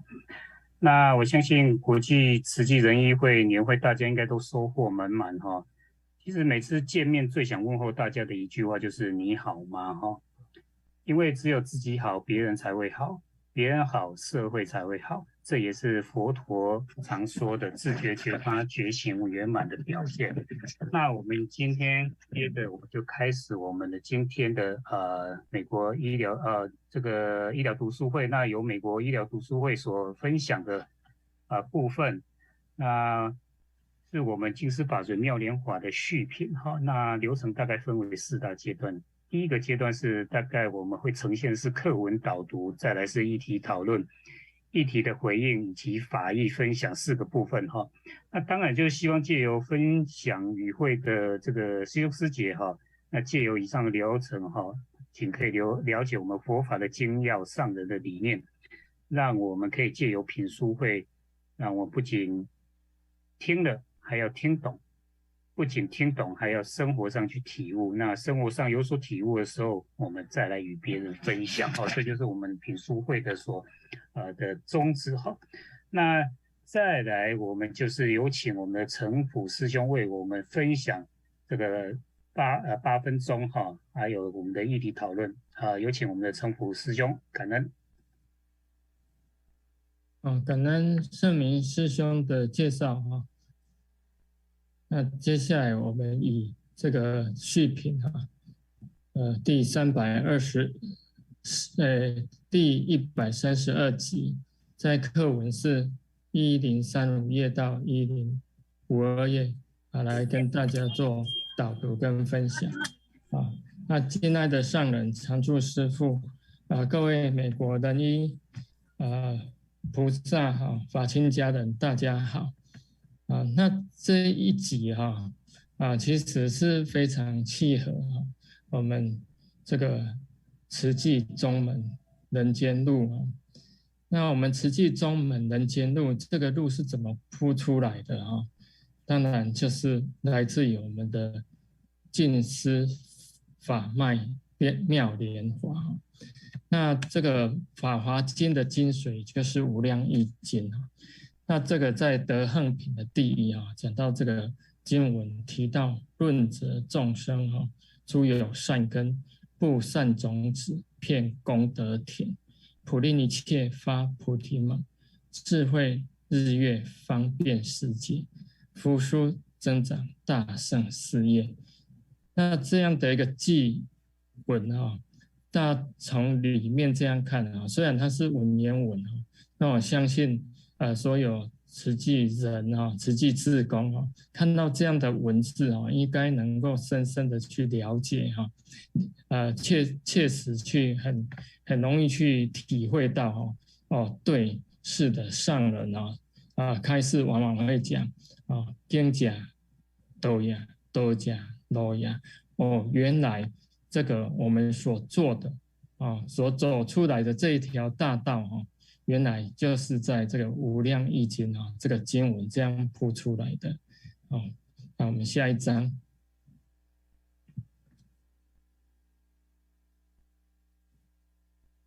那这偈文里面提到这个布善种子，遍功德田在课文里面上人有提到佛陀就是期待能够这个善根能够种下来，这个善根，那已经种了善根哦，能够成熟，已经成熟的能够得解脱，那你就是众生哦，闻了佛法哦，能够真的受用不只是进入心田里面，而且还能够生根发芽，菩提增长。那讲更清楚一点，就是能够开启智慧。那开启智慧不只是这个会做人会做事，事缘理缘人缘。其实上人一再的提到还要去除人我的执着如果能够去除人我执着才能够解脱。那解脱什么呢？才能够解脱人我的是非，人我的纠葛。解脱什么呢？解脱烦恼所以我们人人还要再去我相，然后才能已经成就了一切善根，我们还要去除人我的执着。那去除这人我执着才能够继续发挥这个善的循环那让这个善的因缘不断的延续下去请下一章。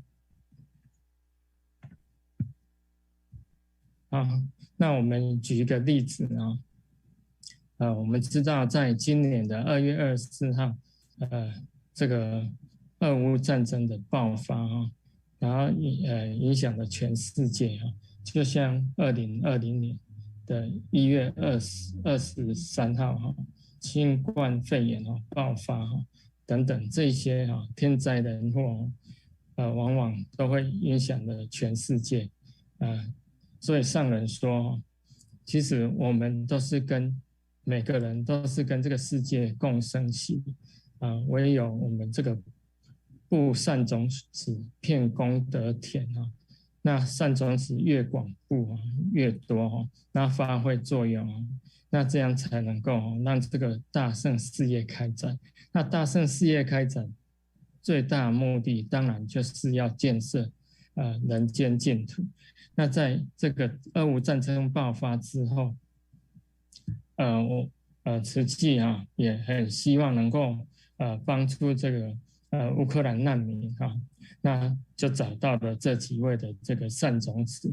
那在惠及欧洲甚至美国的执行长也一起去帮助这些乌克兰难民就是让这些善种子能够生根发芽，然后发挥作用，然后培养这个乌克兰本地的志工，让他们能够继续让难民能够得到帮助请下一张那这些年轻人都是慈济志工利用各种的因缘去把握这些因缘，去找出来的这些菩萨犹如这个从地涌出般的能够发挥这一份的力量请下一张所以上人在4月18号人间菩提有提到传善法，人间菩萨招生那听了这个善法人人都能够发起说我相信，那进一步能够进入心里面能够发起说我愿意，如果有这些帮助人的事情我能够愿意付出行动那接着当然碰到因缘的时候能够接上这个缘，然后一起参与这个救人的这个行动，那一个一个的这个善种子你我他那聚合成起来就是一个大我所以这个无缘大慈大爱的付出这人间才会有救那这个不管是天灾人祸尤其是人祸，这个祸才能够冲淡请下一章经文法华经续品经文提到时有菩萨名曰妙光，有800弟子40日月灯明佛从三昧起那这个部分讲的其实是非常激励人心的请下一章。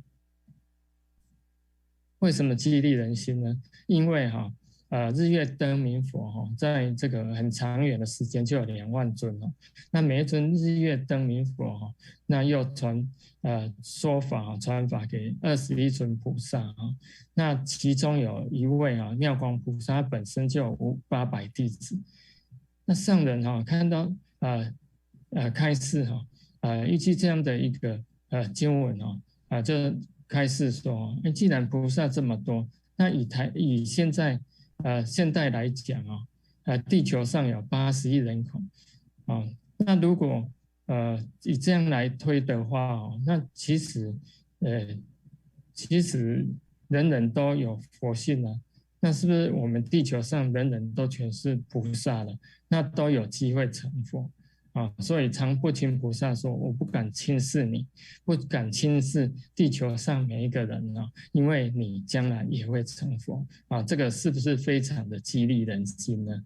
请下一张。那所谓的妙光就是妙智之光它是根本无分别智、无人我分别的这一些智慧正与实相而发生智慧之光，所以妙光这个名相是以得立名的。来，请下一张，请下一张。这个根本智，请上一张。就是人人根本所有，只要我们真正用心佛陀的开示就能够悟入，那就是用这个根本智来接受佛陀的教法，那让我们能够开悟，这就是实相。那其实这个样的一个说明是非常重要，因为常常会有人说，这个如果有邀请参与品书会，他说我没有慧根可能读不懂没有办法去深入，或者是没有办法懂得跟大家去一起学习但这个就是鼓励我们说其实这个慧根人人都具有，根本智人人都具有，每一个人都有这个条件能够参与品书会，都能够深入佛法，那甚至应用佛法于行动中。那请下一张。所以很重要。不好意思，请把握你的时间，因为你还要保留时间在那个议题讨论可能。OK， 那我剩一点点那我给大家说完了，请下一张。所以因妙光菩萨说大圣经就是妙法莲华教菩萨法佛所护念，请下一张。所以在这个法会上要有对机跟应机所以妙光菩萨他本觉就具有这个懂这理那有这样的智就能够使觉有因缘，能够走入佛法当中。来，请下一张，请下一张。所以日月灯明佛有2万尊，那妙光菩萨其实也是有无数无量尊的菩萨。请下一张。请下一张。好，那这个就是以这个132集的一个导读的几个重点的一个导读那有一个问题那我们就放在最后的讨论当中感恩大家的聆听，阿弥陀佛。感恩李医师这么详尽非常短的时间要做完这个导读，真的不太容易。不过也能完成这个挑战其实净身法脉慈济宗门就是让我们在人间勇猛精进那要如何勇猛精进？要先解脱我们的烦恼，那我们要有善法，要有善的循环。感恩。那我们再来，因为时间有限，我们再来请我们的陈武师兄，那你是不是请就这个部分再来分享吗？好，感恩圣明师兄那这个问题是在1042页其实这是课文的问题那其实他没有说上下文去直接这样回答，但是从课文里面可以去揭露一些这个课文里面的答案那我把它念出来就是内修常正信实的精神落实于大圣事业那欢迎经有提到常行柔和忍辱法安住慈悲喜舍中了。那慈悲喜舍就是四无量心，也是我们一直的安住，也就是上人常常提到说，我们慈济人要内修常正信实，外行慈悲喜舍。那也这样的一个内修外行，当然就是走出我们的慈济宗门哈。那菩萨的心怀就是法华经中法师品的偈言，就大慈悲为事，柔和忍辱一，诸法空为作，处此未说法哈。好，那请下一章。那更白话一点讲啊，那凡夫的心总是生住异灭，那圣人的心就是常住快乐，发一念心，永远保持这一念觉悟的心，对所有人事物都能知足、感恩、善解、包容，无论是什么人做用何种动作方法对待自己，都是感恩啊，都常怀感恩心对所有的人事物。那常清不清菩萨是我们学习的榜样，那因为他总是感恩心、尊重的心对人，那上人期许我们慈济人人人都是常不清菩萨这样的一个精神。那我想这个就是我们慈济人所要依循的这样的一个精神，然后走入人间感恩。感恩李医师的分享真的是不管什么事情、人事物，我们都要知足、感恩、善解、包容那用何种动作方法对待自己都是感恩感恩李医师的分享。那再来，我们有请我们的这个维演师兄、魏立行师兄分享，已经有8分钟时间，请把握时间，感恩。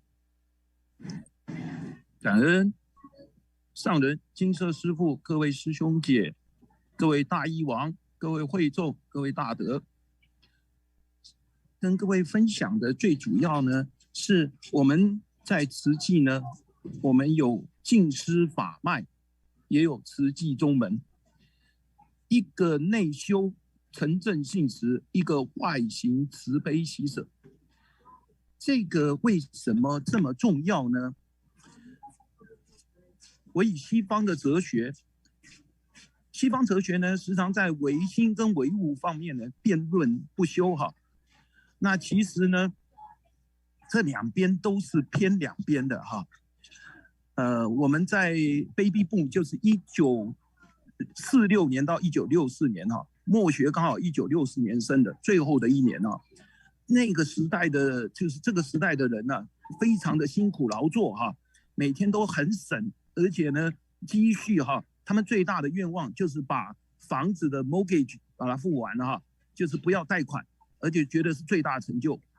但是呢，兢兢业业呢，一辈子都是为了一个钱，那个钱就是唯物了然后呢，写了一些很这个分享的文章就是说人生真的不要这么辛苦一辈子为了钱，结果都不知道为何而来结果呢，就造成了。现在另外一代的年轻人呢，觉得根本就不要努力了，叫躺平族躺平族，甚至还流行一个叫做 quiet quitting， 享受人生嘛。因为如果有因缘的话呢，父母会有留下资产；如果没有因缘的话呢，只有在怨恨过了一生嘛。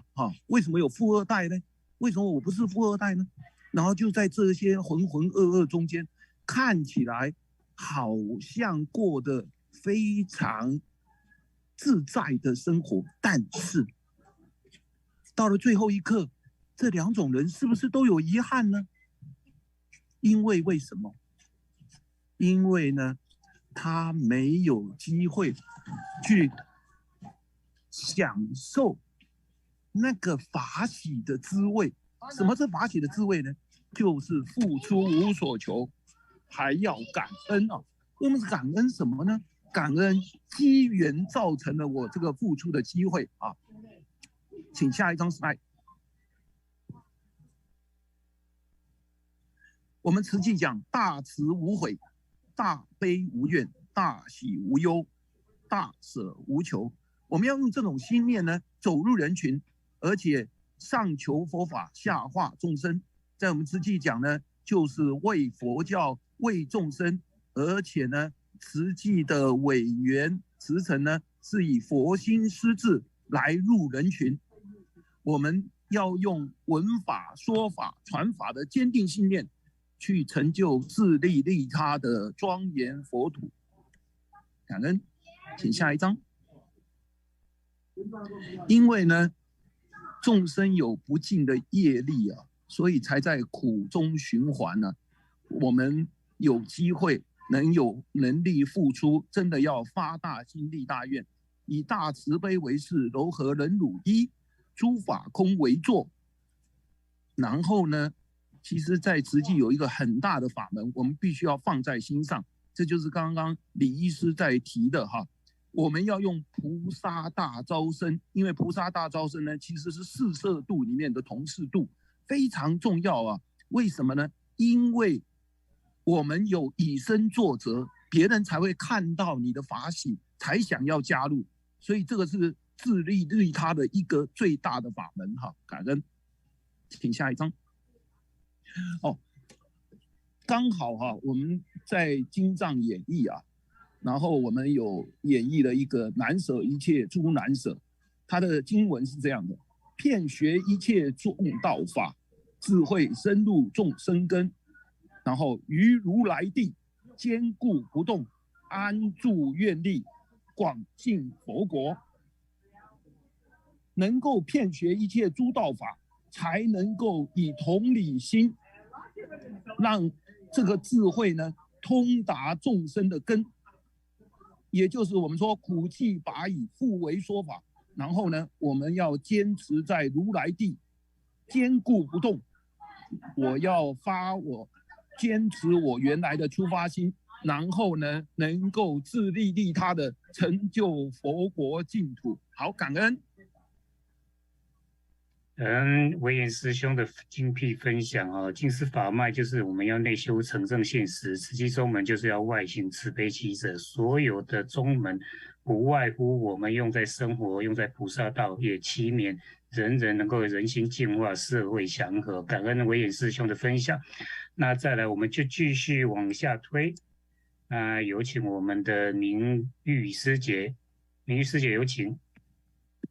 好，感恩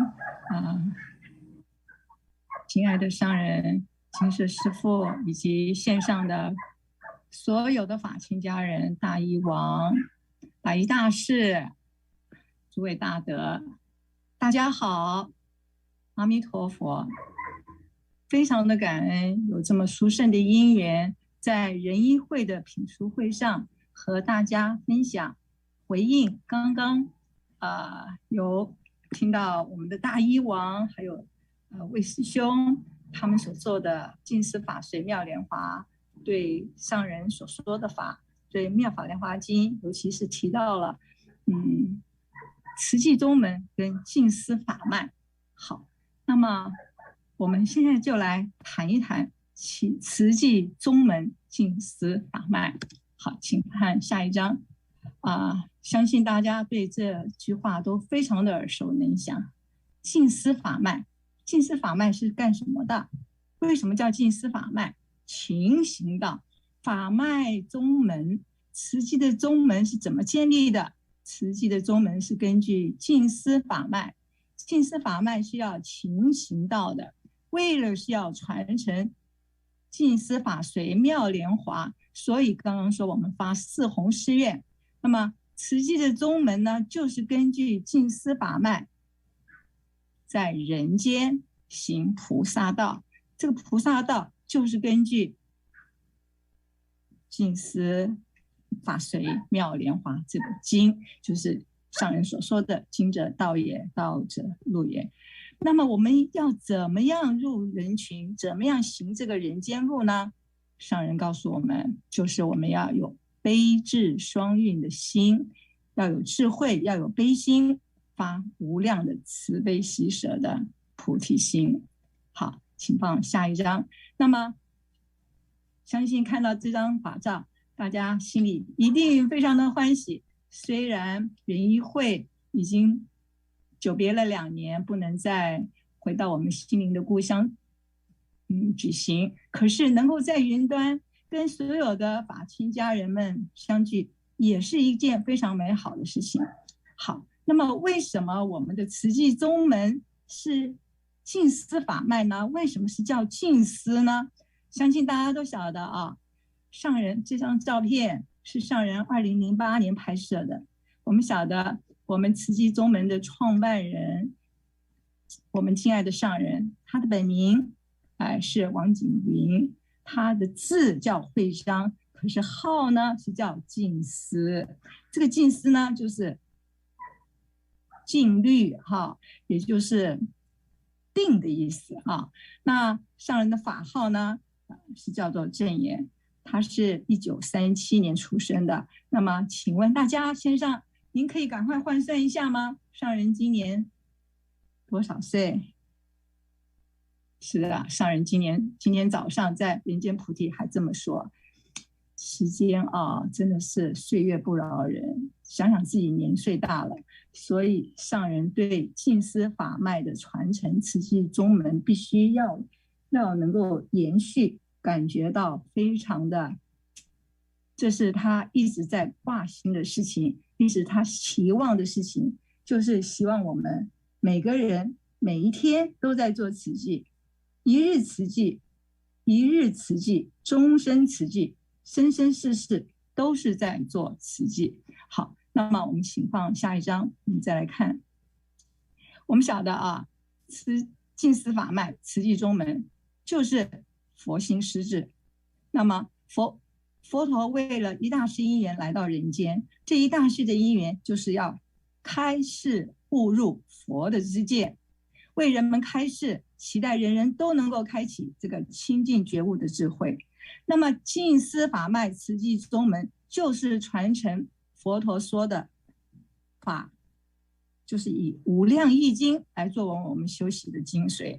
所以无量义经里面那段经文，静极清澄，自玄虚末，守之不动，一百千劫，无量法门悉现在前，得大智慧通达诸法。这一段经文32个字，正是要表达这部经的含义，也就是佛陀他来人间所要开示的，我们人人本具有的佛性，教我们怎么样修菩萨法，怎么样开启我们本来就拥有的净极清澄的那份清净辽阔的心灵境界。这就是佛来人间的目的，也就是说要为我们在娑婆世界的人群付出。所以我们受证的时候这个上人给我们佛心施治，也就是上人秉承我们师公上人应顺导师给他的为佛教为众生，开启我们静思法脉勤行道慈济宗门人间路。那么这个慈济的宗门是在什么时候开启的？是好，请放下一张哈。应该是没有记错的话，应该是在2012年的秋天啊。那上人就说就开示弟子们说佛心施治就是以佛心为己心，也就是静思法脉的勤行道。那么佛心清净是无染的，那么我们要贴合佛的心，使我们的心能够回归像佛一样的净极清澄自玄虚末的境界，宁静而无染，才能够真正做到为佛教为众生。那么所谓的施治己治呢，也就是我们说的慈济宗门人间路。施治就是要行菩萨道。我们晓得人人都是一部经，都含藏有的微妙法，所以只要我们深入其中，那么我们就会看到每个人身上所含藏的无量法门，我们才有那个智慧去帮助苦难的众生。因此入人群为苦难众生付出的同时，不仅是在利他在造福，也是成就个人自己的智慧。所以上人勉励我们所有的净思弟子都应该是以佛心为己心。如果人人心中都有佛，看人人都是佛，那么对天地万物之间常存感恩、尊重、爱之心，以上人的师承应顺导师给他的佛心师智，作为我们的己志，投入人间，为苦难的众生付出，这才是我们净思弟子应该有的本分，也是上人对我们净思弟子的期望。好，下一章。若仪师姐，你还有2分钟，请把握时间。好，下一章。感恩您的提醒。好，我们说净思法脉就是为佛教，这是属于智慧门净慈济宗门为众生呢，这是行门，是大爱门。所以净思法脉是在勤行中修习净定法，就是不断的在为人群付出中去净化自己的心。净思法脉就是要勤，要从内修成正信实，外行慈悲喜舍，回归到心灵净极清澄的境界。不只是要自修自利，同时要独善，也不仅仅是独善其身，同时还要利他，就利及他人，兼善天下，由此体现众生平等，万物和合相连，以契入真如本性跟万法合一的大智慧。慈济宗门呢，就是要走入人群，去看人间的苦，知苦了苦，看见人间的苦，知苦而习福造福，以6度万恨之心，人人能够入人群，而不被众生的烦恼所染污。不止不染污，还要有出污泥，以污泥为养料，出污泥而不染的清净佛心。不只是清净自己的心，同时还要转众生的烦恼变成清净心。所以就像莲花一样出污泥，可是也净化了自身。所以我们晓得上人就是要引导我们天下的人都能够入人群，都能够自度度人，能够利他度己，这就是慈济的人间路。好，下一章。好，宗呢是什么意思？就是宗旨。慈济的宗旨呢，就是人间菩萨道。所以我们大家很有幸进入到慈济的宗门，就要守住慈济的宗旨，也就是净思法脉，慈济宗门。这门就是修行的法门啊，修行的道路啊。就像刚刚大义王所说，经则道也，道则路也。我们不是让大家只是念经，而是要让大家身体力行。经就是道，道就是道理。道理呢，就是我们应该走的路。人人都身体力行，作为佛陀的弟子，要能够体会佛陀在人间出生，在人间觉悟，传法于人间，这就是要开启运用在人间。所以说佛法是在人间啊。同时我们要把这个佛法延续下去，把慈济的宗门一日做慈济，终身做慈济，生生世世都做慈济。好，感恩。以上就是默学的分享，感恩您的聆听，阿弥陀佛。感恩若仪师姐的分享哈，其实净思法脉勤行到慈济宗门人间路，总称就是在人间勇猛精进哈。那佛心师智就是以佛心为己心，那以师智为己智。那如果我们这样做，我们就能看到佛的无量光、无量寿。那以此跟线上师兄师姐共勉。那时间有限，我们继续往下走。那再来就是感恩我们的那个慈应师姐，慈应师姐有请。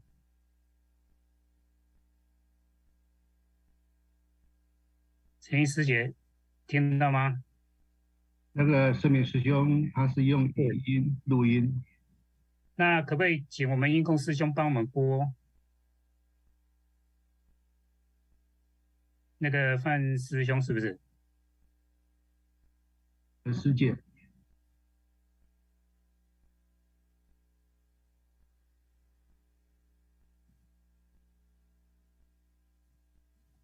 可以请音控帮我们接下去播吗？感恩。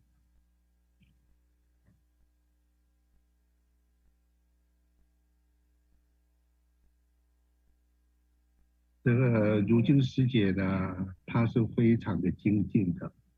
她从2011年，那么呢就到监狱里头去那去那边的传上人的法。那她今天的题目呢是为好出来了，感恩英共师姐。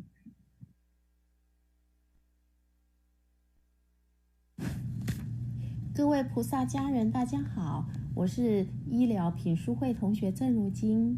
法义分享是我很喜欢的一个单元，这个单元允许同学们就导读内容，连接到自己在日常生活中如何实践人间佛法，也借着这个单元，让看不懂中文的同学可以更了解当日的课程。今天我们的导读内容是布善种子，骗功德林。而我要分享的是入监狱传佛法。下一页。一般来说，入监狱指的是走向社区与邻里结好缘，但我今天想分享一个比较特殊的人群——监狱。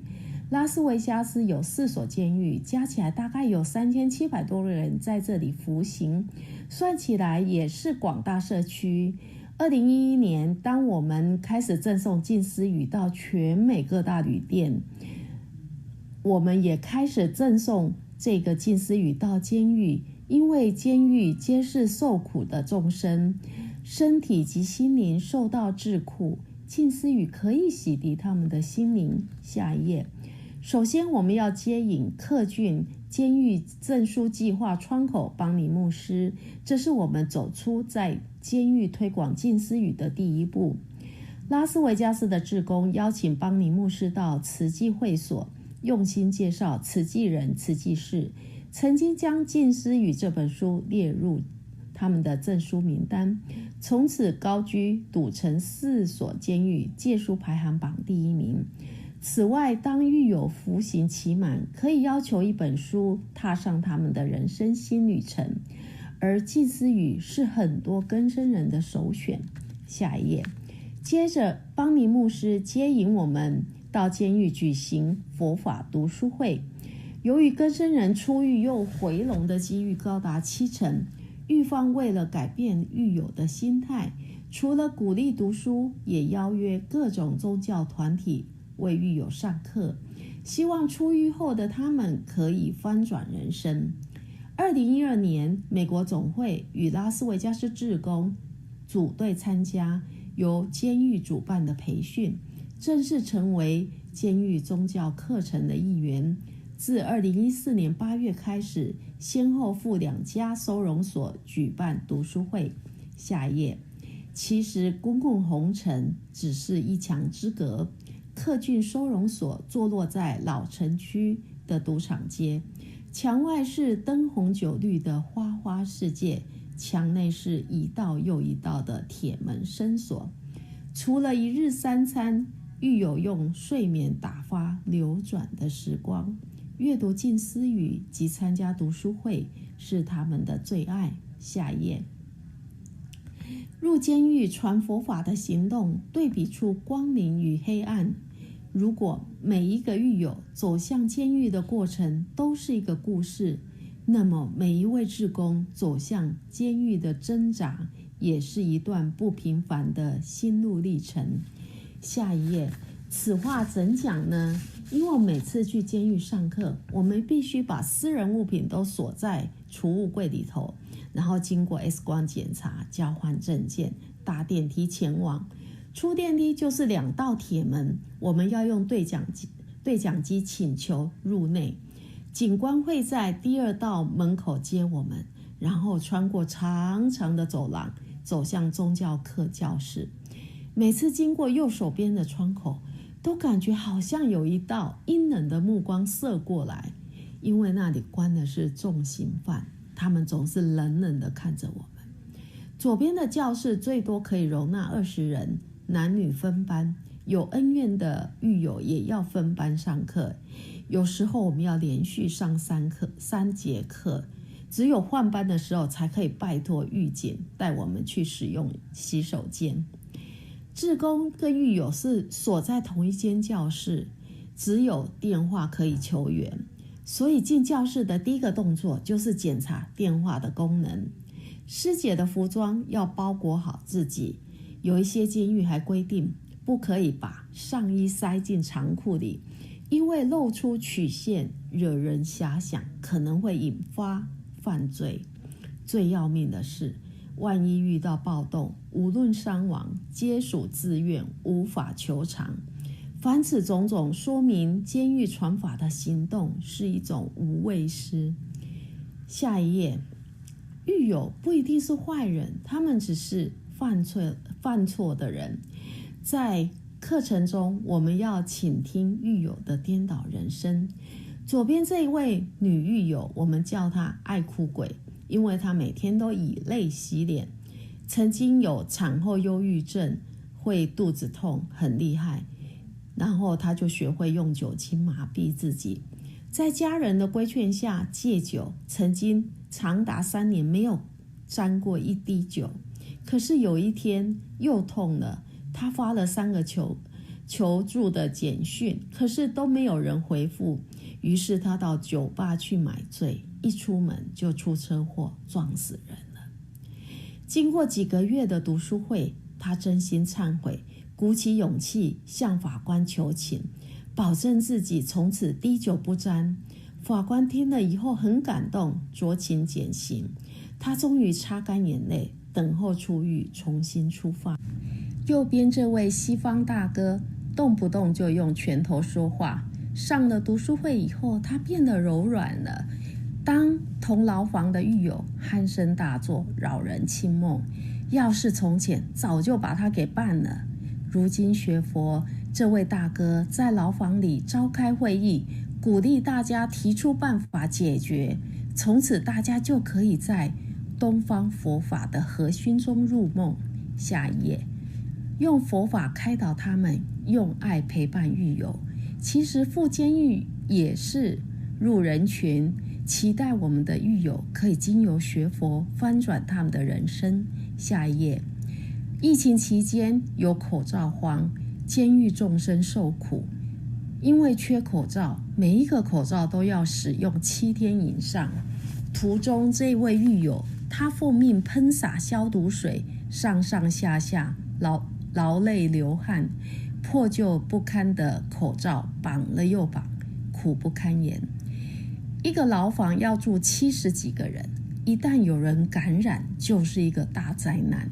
下一页，慈悲的邦尼牧师是四处求口罩，闻声救苦，顾慧命也顾生命的慈济人来了。我们前后赠送口罩数千个，直到市面恢复供货。下一页，邦尼牧师陪伴慈济监狱传法长达10年，一直到2022年8月5日，他圆满了今生。虽然邦尼牧师是一位基督教牧师，但是他邀约不同宗教的宗教团体到监狱传法，为各种信仰的狱友提供了心灵的解药。他做了宗教无界、大爱无国界的最佳典范。入监狱传佛法，下一页，是促成佛教与基督教携手救度众生，皆大欢喜。这是如今天的分享，还请各位同学不吝指教，感恩。感恩如今师姐，大家有没有很感动啊？短短40分钟的这个读书会分享哈，其实大家不要有一个问题，就是说佛法在哪里？其实佛法在我们的善心、善念、善行和慈悲喜舍之间哈。那以上分享，把麦克风交还给我们的主持人，感恩。感恩郭胜明师兄和团队的分享。好，真的听到这么多的分享者，真的是觉得很感动。所以大家如果心动的话呢，记得我们每个星期4的品书会，我们上线见。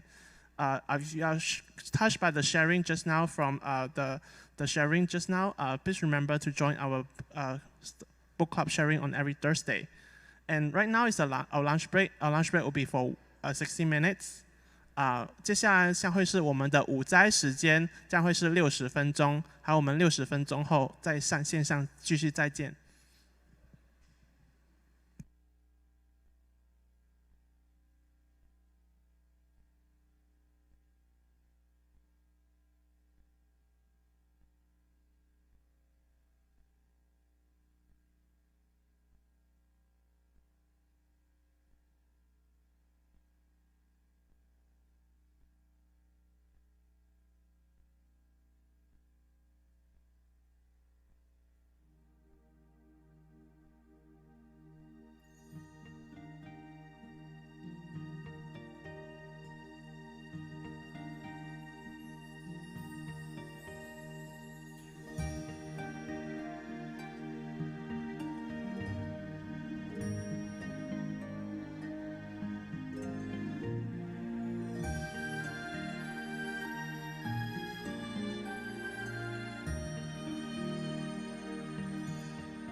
Hello, brothers and sisters. Welcome back after your lunch break.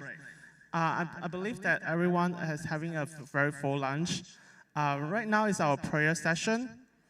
So please rise, and then we will begin our prayer.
people's hearts, harmony in society, and a world free from